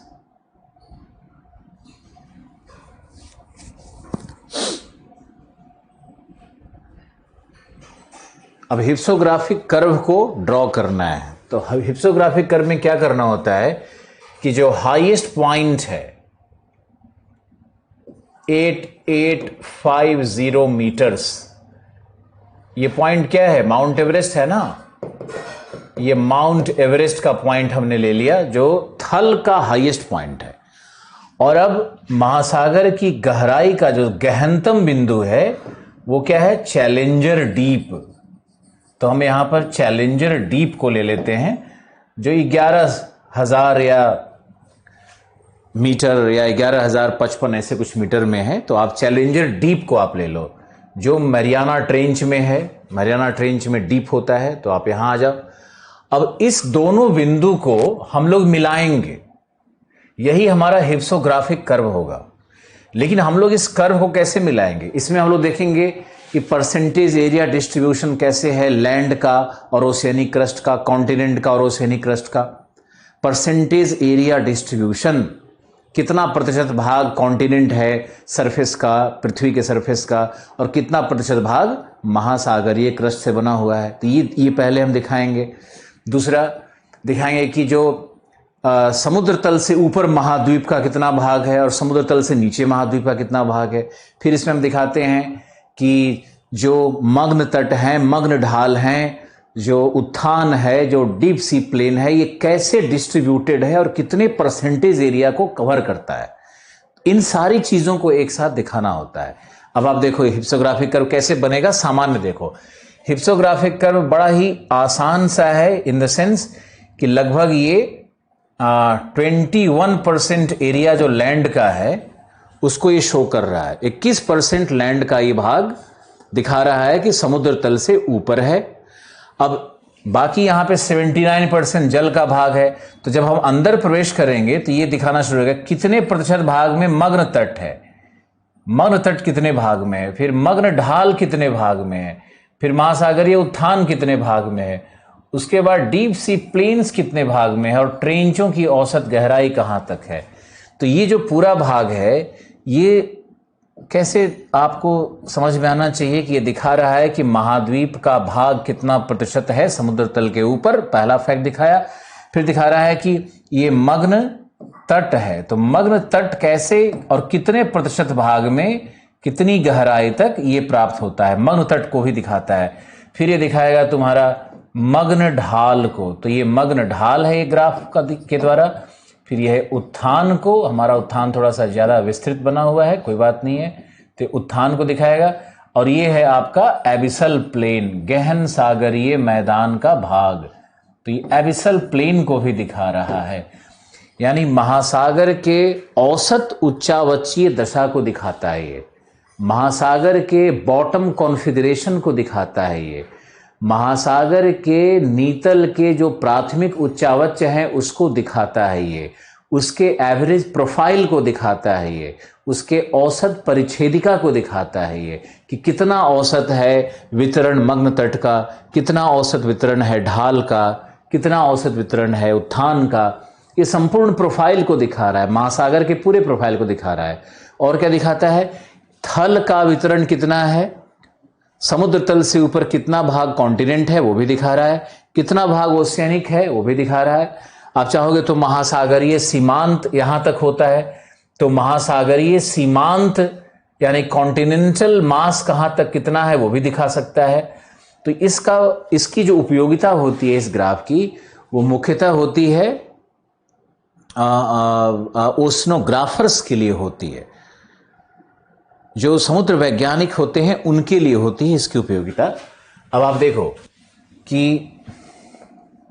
इस ग्राफ में अगर हम महाद्वीपों का वितरण देखें, प्लीज समझने की कोशिश करो कि महाद्वीपों में भी कई उच्चावचीय दशाएं होती है, जैसे पर्वत है, पठार है, मैदान है। तो ये जो ग्राफ है ये महाद्वीपों के उच्चावचीय दशा को नहीं दर्शाता है, उसके सिर्फ औसत वितरण को दर्शाता है। फिर से सुनो, महाद्वीप के औसत उच्चावचीय दशाओं को नहीं दर्शाता है, इसलिए इसकी उपयोगिता जियोमॉर्फोलॉजी में नहीं होती है इतनी अधिक, यह समुद्र विज्ञान में होगा। अब इसका उद्देश्य क्या है कि हम किसी भी महासागर का या किसी भी छोटे बंद सागर का भी अगर हमको प्रोफाइल दिखाना है, महासागर का प्रोफाइल दिखाना है, तब इस ग्राफ का उपयोग किया जाएगा।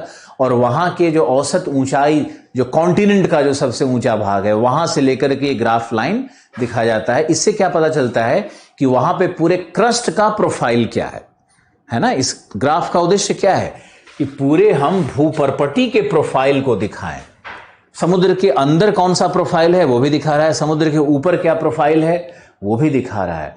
यानी भूपर्पटी के उच्चावचीय दशाओं को पूर्णतः दिखाता है ये ग्राफ।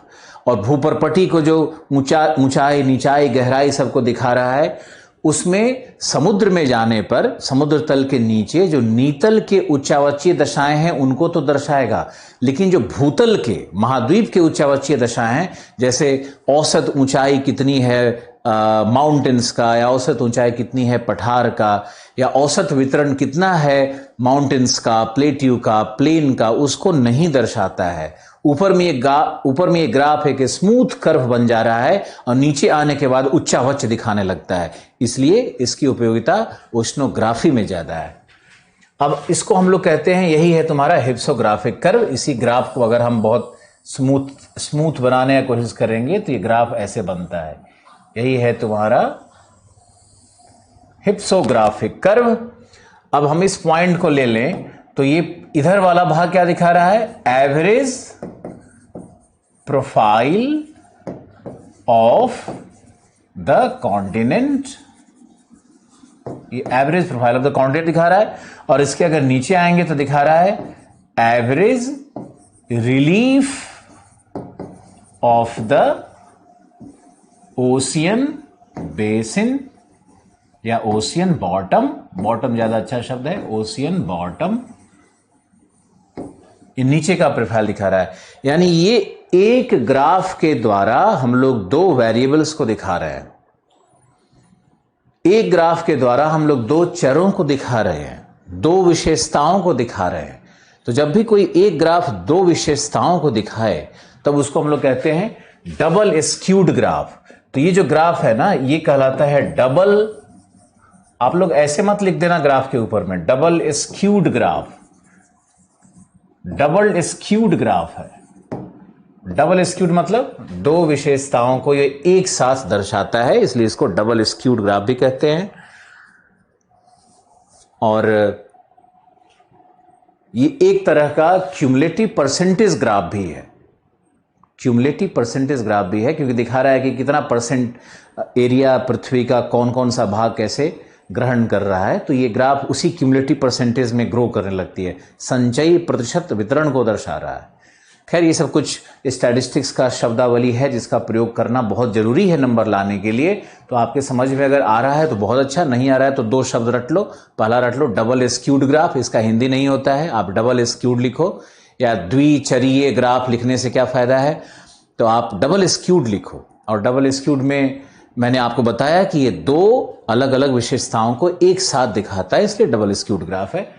और इस ग्राफ आपको बुकलेट में मिलेगा कि हिप्सोग्राफिक कर्व को सबसे पहले 1918 में कोसिनो ने बनाया, और फिर बाद में 1942 में स्वरड्रुप ने इसमें मॉडिफिकेशन किया। स्वरड्रुप ने इस पे मॉडिफिकेशन कर दिया, तो स्वरड्रुप का मॉडिफिकेशन है। तो ये कोसिना और स्वरड्रुप का ग्राफ है जो आज बहुत प्रचलित है समुद्र विज्ञान में। और इस ग्राफ में एक विशेषता और 1942 में ऐड की गई थी, उसको भी बताना बहुत जरूरी है, तभी नंबर आएगा। और इतने सारे विश्लेषण अगर कर दोगे तो अच्छा इंप्रेशन जाएगा आपका। यहां देखो, हम यहां पर इस वाई एक्सिस पर हम कुछ बना रहे हैं। यहां देखो, ये हमने इस तरह का एक ग्राफ यहां पर हमने और इस तरह का बनाया है। ये ग्राफ क्या है, इसको एक्सप्लेन करते हैं। ये ग्राफ संचयी प्रतिशत ग्राफ है, ये भी क्यूमुलेटिव परसेंटेज ग्राफ है। ये क्या दर्शा रहा है कि महाद्वीपीय मास का, महाद्वीपीय द्रव्यमान का किस ऊंचाई एवं गहराई पर कितना प्रतिशत वितरण है। फिर से सुनो, महाद्वीपीय मास का, कॉन्टिनेंटल मास का, महाद्वीपीय द्रव्यमान का वितरण ऊंचाई के साथ और गहराई में समुद्र तल के नीचे महाद्वीपों का मास कितना प्राप्त होता है, ये उसको दर्शाता है। उदाहरण से समझने की कोशिश करो। मान लो हम और आप, हम लोग दोनों खड़े हो गए, हम और आप दोनों खड़े हो गए, माउंट एवरेस्ट के ऊपर खड़े हैं। तो माउंट एवरेस्ट के ऊपर में अगर एक हम क्षैतिज तल को लेंगे तो वहां पर महाद्वीपीय मास कितना होगा, 0, क्योंकि उसके ऊपर कोई महाद्वीप मिलता है, नहीं मिलता है। तो एवरेस्ट के ऊपर में हमारा महाद्वीपीय मास क्या हो गया? 0। अब मान लो कि हम लोग आ जाते हैं 840 मीटर के, यहां पे आ जाते हैं 840 मीटर के औसत ऊंचाई के रेखा पर हम आ जाते हैं समुद्र तल से 840। तो वहां पे महाद्वीपीय मास का परसेंटेज बढ़ जाएगा। वहां पे हो सकता है महाद्वीपों के कुल मास का लगभग 5% मास मिलना शुरू हो जाए। और हम लोग नीचे जैसे जैसे ऊंचाई पे आते हैं तो कहीं उस ऊंचाई पे कहीं कहीं पे मास कम है, कहीं कहीं पे मास बढ़ता है। मान लो कहीं पठार है तो वहां पठार में क्या मिलेगा? वहां मास बढ़ जाएगा। कहीं मान लो कि घाटी बहुत है तो घाटी बहुत मिलने लगेगा, और मैदानी भाग बहुत फैला हुआ है अगर उस ऊंचाई के पास में, तो फिर मास जो है ना वो घटने लगता है। तो कॉन्टिनेंटल मास का ये डिस्ट्रीब्यूशन दिखाता है। सबसे ज्यादा कॉन्टिनेंटल मास कहाँ है? हमारा महाद्वीपीय सीमांत के पास है। तो ये महाद्वीपीय सीमांत के पास कॉन्टिनेंटल मास सबसे अधिक देखो दिखा रहा है, और अंत में कॉन्टिनेंटल मास जाकर के खत्म हो जाता है गहराई के बाद। तो इस हिप्सोग्राफिक कर्व में एक और ग्राफ को अध्यारोपित किया गया है इसकी गुणवत्ता को बढ़ाने के लिए। अब इस ग्राफ को आप ड्रॉ कर लो।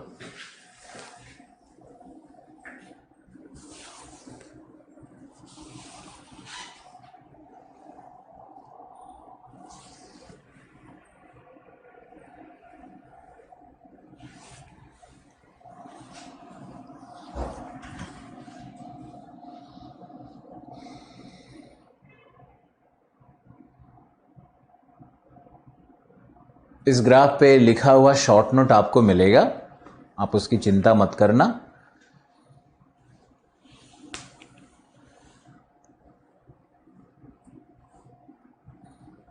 और इस ग्राफ को आप बुकलेट में भी मैंने लिखा है, इस पे मॉडल आंसर भी लिख करके आपको भेजा जाएगा। अभी आप इस ग्राफ को, आप चाहो तो सविंदर सिंह में भी शायद है, या कोई भी बुक आपके पास हो वहाँ पे इस ग्राफ का थोड़ा वर्णन तो मिलता है। बाकी इस वीडियो को आप 5 बार देख सकते हो, तो आप बार बार देख करके खुद से एक शॉर्ट नोट बनाने की कोशिश करो।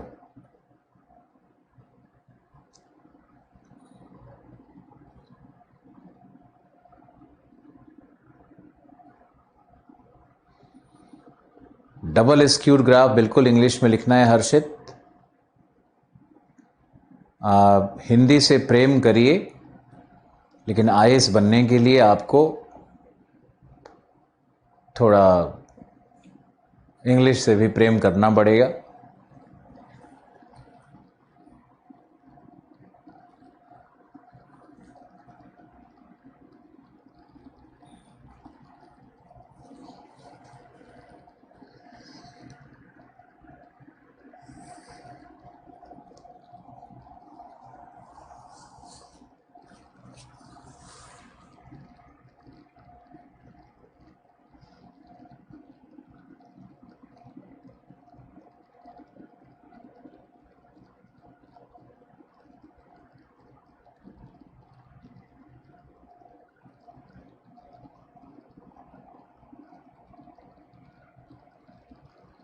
क्या लिखे हो दीपक? समझ नहीं पा रहा हूं मैं कि सर फ्री से नोटबुक बनाएंगे, मतलब थोड़ा शब्द टाइप करते हो तो ढंग से करो।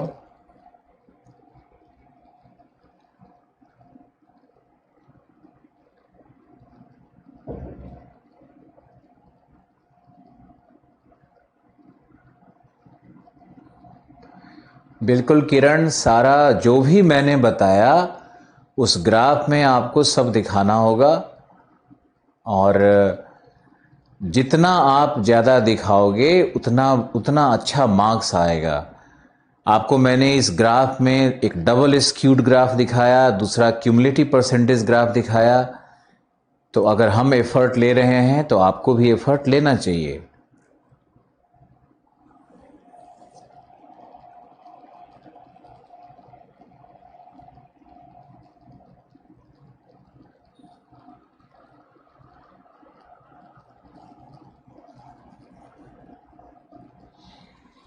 थैंक यू मोहित। दीपक, आपको फ्रेश नोट्स, देखो नोट्स तो बनाना ही पड़ेगा आपको। हमारे लेक्चर से, हमारे नोटबुक से, हमारा जो मॉडल आंसर है सबको देखना पढ़ना जरूरी होता है। अब हम आपसे झूठ कहेंगे अगर कहेंगे कि आप सिर्फ हमारा नोट्स और लेक्चर देख लो तो आईएएस बन जाओगे, ऐसा नहीं होता है मोहित, ये एक सच है। और एक ईमानदार शिक्षक का यही काम है कि वो अपना 100% आपको दे और आपसे भी 100% काम करवाए। और वैसे लड़के जो कि सिर्फ और सिर्फ टीचर के सर पे बैठे रहते हैं, उन लड़कों की आवश्यकता मुझे नहीं है। और आप लोग जब तक आप नोट्स बनाओ ना, आपको इतना आनंद आएगा, और कॉन्फिडेंस से बनाओ कि नोट सही है या गलत है, ऐसा मत सोचो। अभी आप नोट्स बनाओ। देखो, परफेक्शन इंसान को मिलता है मेहनत करने से। जितना टेस्ट सीरीज में लिखोगे, जितना नोट्स बनाओगे, उसका उतना ही फायदा तुमको मिलने वाला है।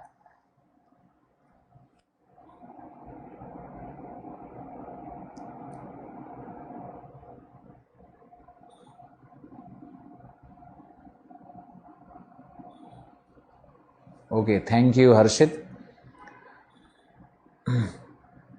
ओशनोग्राफी का बुकलेट पढ़ना शुरू कर दो, बिल्कुल शुरू कर दो। और ओशनोग्राफी के बुकलेट में अगर कहीं कहीं टाइपिंग मिस्टेक होगा ना, या कोई फैक्ट अलग होगा, तो उस पर ज़्यादा सोचना मत। फैक्ट जो क्लास में दिया जा रहा है वो सही है, और बुकलेट में कुछ किताबों में अलग अलग फैक्ट्स मिलते हैं, तो कंपाइल करने में उसमें कहीं से अलग फैक्ट्स आ जाएगा। या टाइपिंग मिस्टेक्स तो हर बार जितनी बार हम उसको सही करवाते हैं उतनी ही बार उसमें कुछ ना कुछ एरर आ जाता है, तो उसको इग्नोर करते हुए चलना है।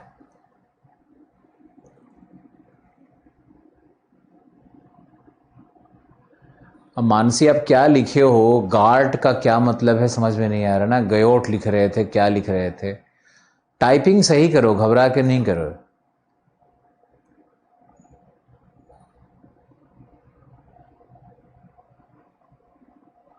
ये GART क्या होता है? अच्छा, गर्त लिख रहे हो क्या? ओके ओके, हाँ सॉरी सॉरी। मानसिक, गर्त जो है ना, ये गर्त का फॉर्मेशन आप प्लेट टेक्टोनिक के समय में समझोगे। लेकिन आप ऐसे देखो कि जितने भी गर्त मिलते हैं वो कहाँ मिलते हैं? फिलीपींस आइलैंड के पास, कैरेबियन आइलैंड के पास, जैपनीज आइलैंड के पास, इंडोनेशियन आइलैंड के पास। ये गर्त कभी भी महासागर के बीच में कहाँ मिलता है? ये महासागर के बीच में ना मिलकर के उनके किनारे वाले भाग में ही मिलता है। सारा गर्त मिलता है पेरू के तट पर, चिली के तट पर, कैलिफोर्निया के तट पर, अलास्का के तट पर। इसलिए हम जो आपको पढ़ा रहे हैं उसमें आप पूरा ध्यान से उसको पढ़ो। बुकलेट प्रदुम्न अभी भेजा जा रहा है यहां से।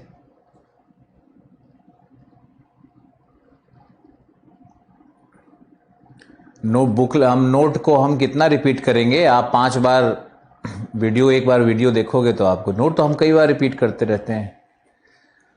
ओके, अब हम लोग चलते हैं एक बड़े विषय पर, और उस विषय का नाम है, लिखो अटलांटिक महासागर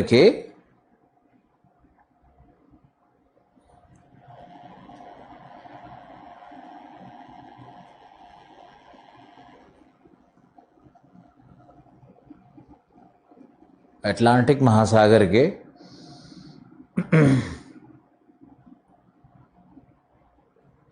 नीतलीय उच्चावच का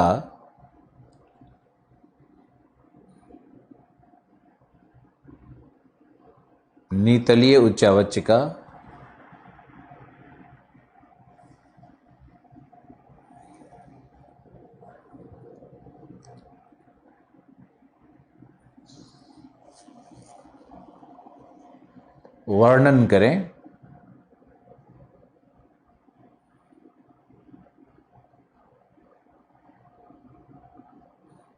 हिप्सोग्राफिक कर्व को विनय बैथोमेट्रिक कर्व भी कहते हैं, बैथोमेट्रिक कर्व भी कहा जाता है।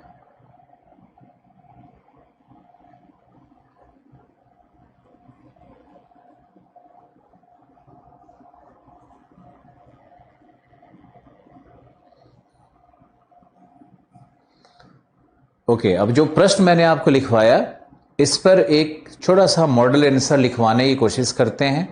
इसका इंट्रोडक्शन आज सीखोगे, इंट्रोडक्शन कैसे लिखा जाता है। और क्या मैंने इस प्रश्न पे इंट्रोडक्शन पहले लिखवाया था? हाँ या ना करके भेजो।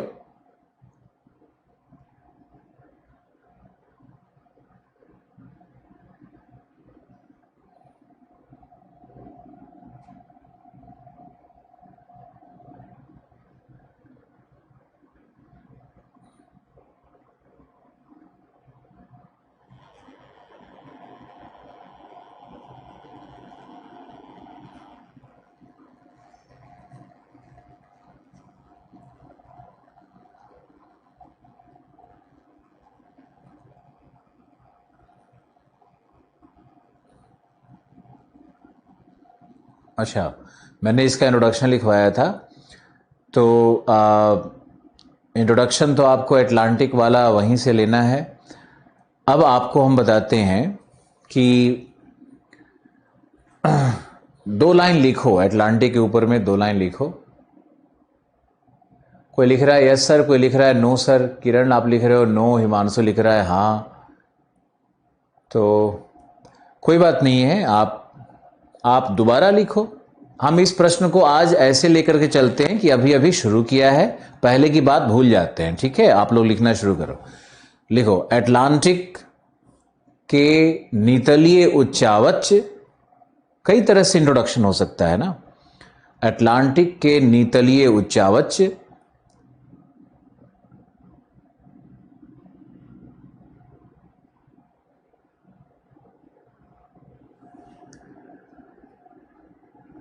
दूसरा इंट्रोडक्शन लिखो अलीशा, दूसरा लिखते हैं। लिखो, अटलांटिक के नितलीय उच्चावच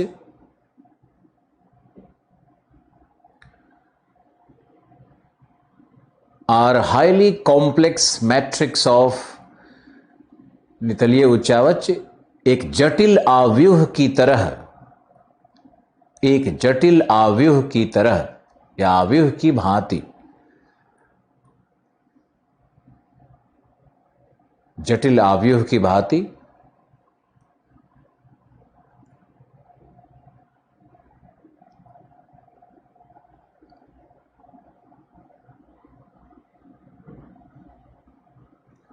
महासागरीय बेसिन कटक, महासागरीय बेसिन कटक एवं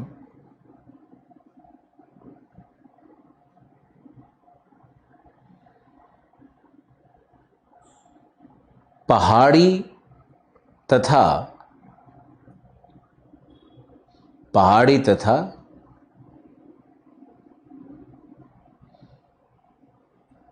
ज्वालामुखीय द्वीप समूहों, ज्वालामुखीय द्वीप समूहों एवं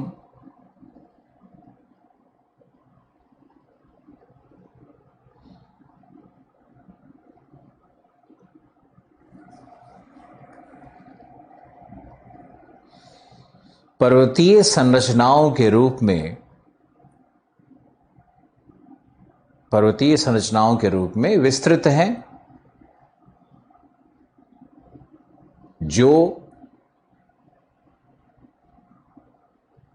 जो विवर्तनिक ज्वालामुखीय क्रियाओं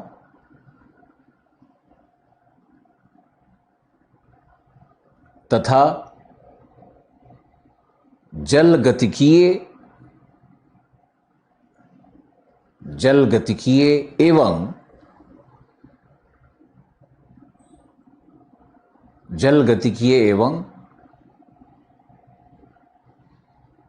जियोथर्मल भूतापीय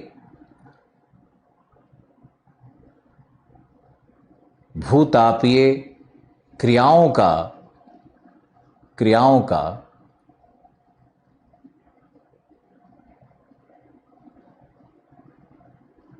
योगफल है, it is an aggregate of, पिछली बार मैंने लिखवाया था it is the harmonic sum of, it is a complex matrix of what, of geothermal processes, geo hydrodynamic processes, tectovolcanic processes. अब ये जो इंग्लिश में जो चीजें निकलती है, इसी का अगर हिंदी रूपांतरण दिया जाए और ऐसे ही सशक्त भाषा का प्रयोग किया जाए तो बताओ हिंदी माध्यम में नंबर क्यों नहीं आएगा।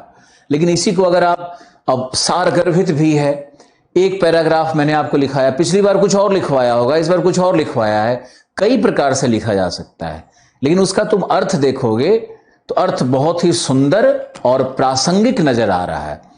अब यहां पर मान लो हम लोग वर्णन शुरू कर देते हैं कि अटलांटिक सागर बहुत बड़ा सागर है तो दूसरा सबसे बड़ा सागर है, तो यहाँ जल की औसत गहराई इतनी है। तो ये क्या मतलब बनता है इसका? तो कोई अस्लाकृति से, नितलीय उच्चावच से संबंध ही नहीं है इस डिस्कशन का। तो इंट्रोडक्शन कैसे लिखना है उसको हमने एक ही प्रश्न पे 2 बार आपको लिखा करके दिखवाया। आपको भी ऐसे ही सोचना है कि प्रश्न जो पूछे जाते हैं, जो प्रश्न का डिमांड होता है, तो प्रश्न के डिमांड को डायरेक्टली कैसे हम लोग लिखें इंट्रोडक्शन में। प्रश्न के थीम को पकड़ लेना है कि अच्छा इसने क्या पूछा है, नितलीय उच्चावच पूछा है, तो निचलीय उच्चावच से ही संबंधित इंट्रोडक्शन बनेगा। अटलांटिक से इंट्रोडक्शन नहीं बनेगा। नितलीय उच्चावच कैसा है अटलांटिक का, उससे डायरेक्ट इंट्रोडक्शन बनाओ, तब असर आएगा। अब इसके बाद लिखते हैं कि देखते हैं एक मैप के द्वारा कि अटलांटिक का क्या है, कैसे है स्वरूप उसका। एक पैराग्राफ और लिखो अटलांटिक महासागर के तटीय क्षेत्र तरंगों के अपरदन से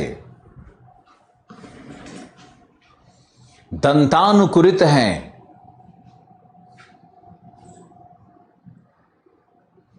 दंतानुकुरित है।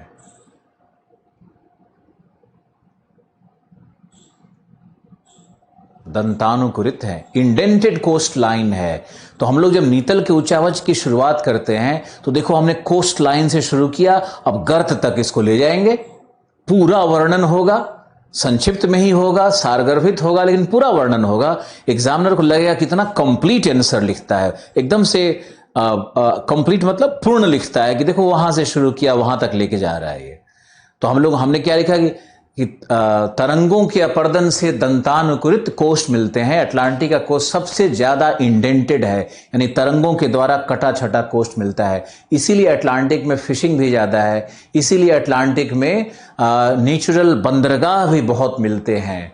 इसीलिए अटलांटिक के जो दोनों तरफ कॉन्टिनेंट्स हैं और जो देश बने हुए हैं उनका इंटरनेशनल ट्रेड भी उतना ही इंपॉर्टेंट है और सब डेवलप्ड इकोनॉमीज बना हुआ है। तो ज्योग्राफी का बहुत बड़ा इम्पैक्ट होता है किसी भी देश के डेवलपमेंट पे, उसके लोकेशन से, उसके जो पोर्ट्स हैं, इन चीज़ों को भी ध्यान में रखना है, रिलेट करना है। खैर होता है। लिखो महाद्वीपीय मग्न तट, अगला पैराग्राफ। जब भी कोई आंसर राइटिंग में जब भी कोई नया चीज शुरू कर रहे हो, तट रेखा पर बात किए तो एक लाइन में हुआ, उसके बाद हम लोग मग्न तट की बात कर रहे हैं तो तुरंत पैराग्राफ चेंज करेंगे, फिर मग्न ढाल की बात करेंगे, फिर पैराग्राफ चेंज कर देंगे। उससे क्या होता है कि एग्जामिनर को भी सहूलियत मिलती है और पैराग्राफ ऐसे ही अनायास कहीं भी चेंज नहीं करते हैं।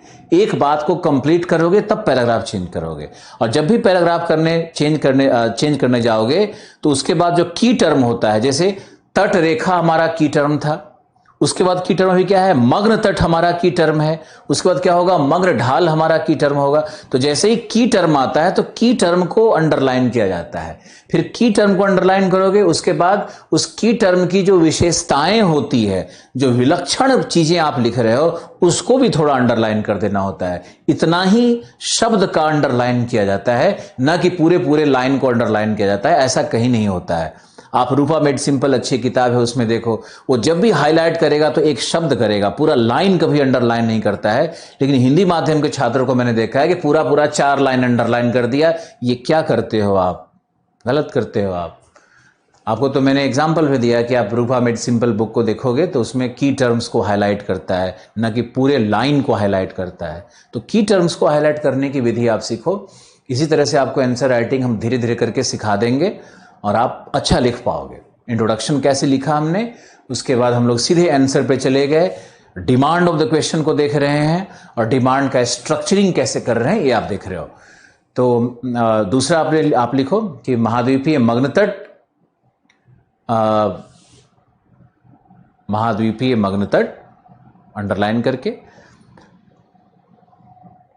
सर्वाधिक विस्तृत 40 से 55 डिग्री के मध्य है, पहले ही बताया था, 40 से 55 डिग्री के मध्य है, जहां इसकी चौड़ाई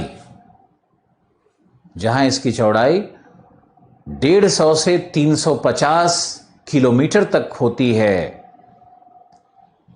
150 से 350 किलोमीटर तक प्राप्त होती है।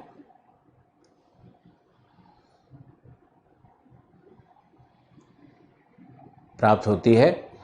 यहां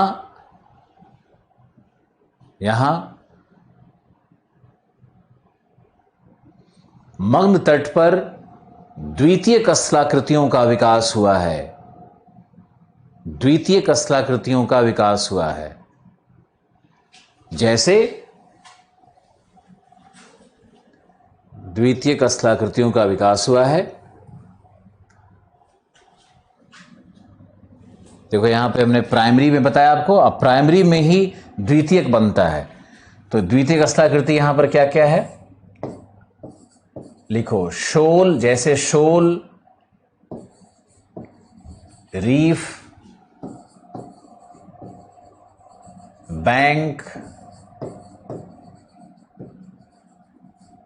और फरोज या फ्यूरोज। द्वितीयक स्थलाकृति का विकास होता है, जैसे शोल, रीफ, बैंक और फिरोज। अब लिखना है एक बार, लिखो शोल अवसादों के जमाव से बने स्तंभनुमा संरचनाएं होती है। अवसादों के जमाव से बने स्तंभनुमा संरचनाएं होती है, जो नौगम्यता के लिए घातक होते हैं। हैजार्डस टू नेविगेशन, नौगम्यता के लिए घातक होते हैं।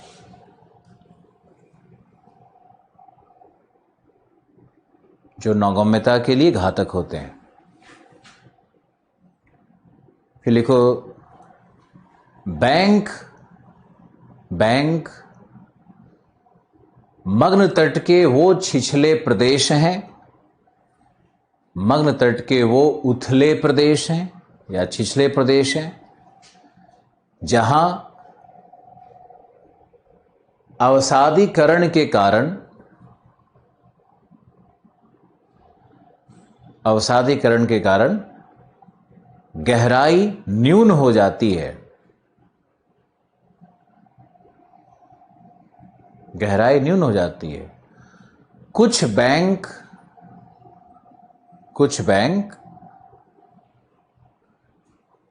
महाद्वीपीय सीमांत के उत्थान से, महाद्वीपीय सीमांत के उत्थान से भी निर्मित होते हैं।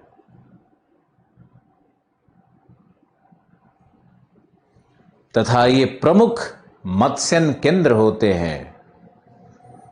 ये प्रमुख मत्स्यन केंद्र होते हैं, जैसे Dogger bank, George bank, grand bank, Saint Pierre bank, civil bank. बहुत सारा उदाहरण लिख सकते हो आप।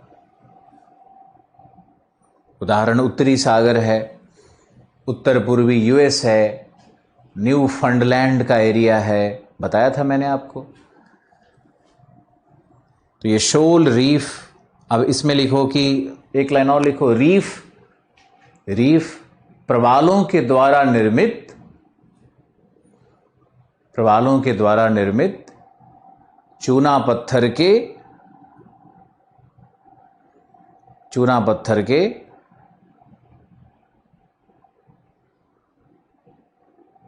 दीवाल नुमा या भित्ति नुमा, भित्ति नुमा संरचनाएं होती है। भित्ति नुमा संरचनाएं होती है, जो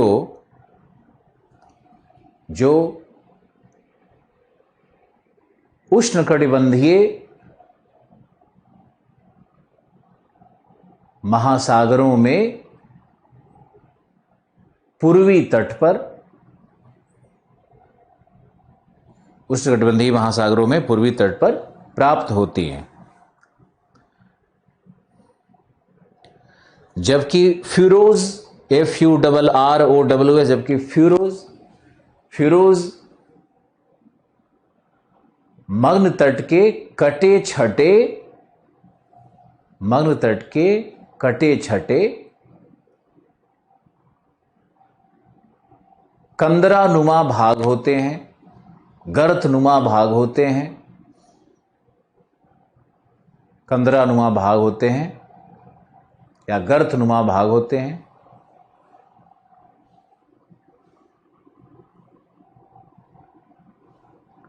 तो ये था हमारा मग्न तट का वर्णन। इसमें एक लाइन और लिखा जाएगा, अगला पैराग्राफ चेंज नहीं करना है, उसी पैराग्राफ में लिखो। हर छोटी बात के लिए पैराग्राफ चेंज नहीं कर सकते हो, स्पेस बहुत कम रहता है। आप लिखो दक्षिणी अटलांटिक में ब्राजील के पास मग्न तट चौरस है, परंतु अफ्रीका के पास, ब्राजील के पास मग्न तट चौरस है, परंतु अफ्रीका के पास कगारनुमा संरचना होने के कारण,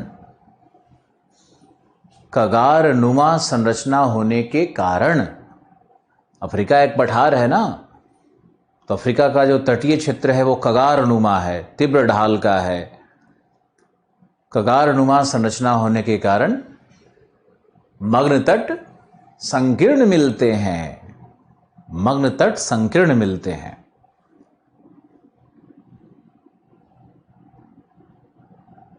अब शेष कल आपको करवाया जाएगा। क्लास में आंसर राइटिंग पे बल पूरे ओशनोग्राफी में रहेगा। थोड़ा स्लो प्रोग्रेशन करेंगे। आप नए हो, आपको सिखाना भी है और राइटिंग सिखाना है, शब्दावलियों से परिचित करना है, कॉन्सेप्ट सिखाना है। तो हर व्यक्ति क्लास के अनुसार चले, वही बेहतर है सबके लिए। बहुत बहुत धन्यवाद। कल मिलते हैं। Thank you.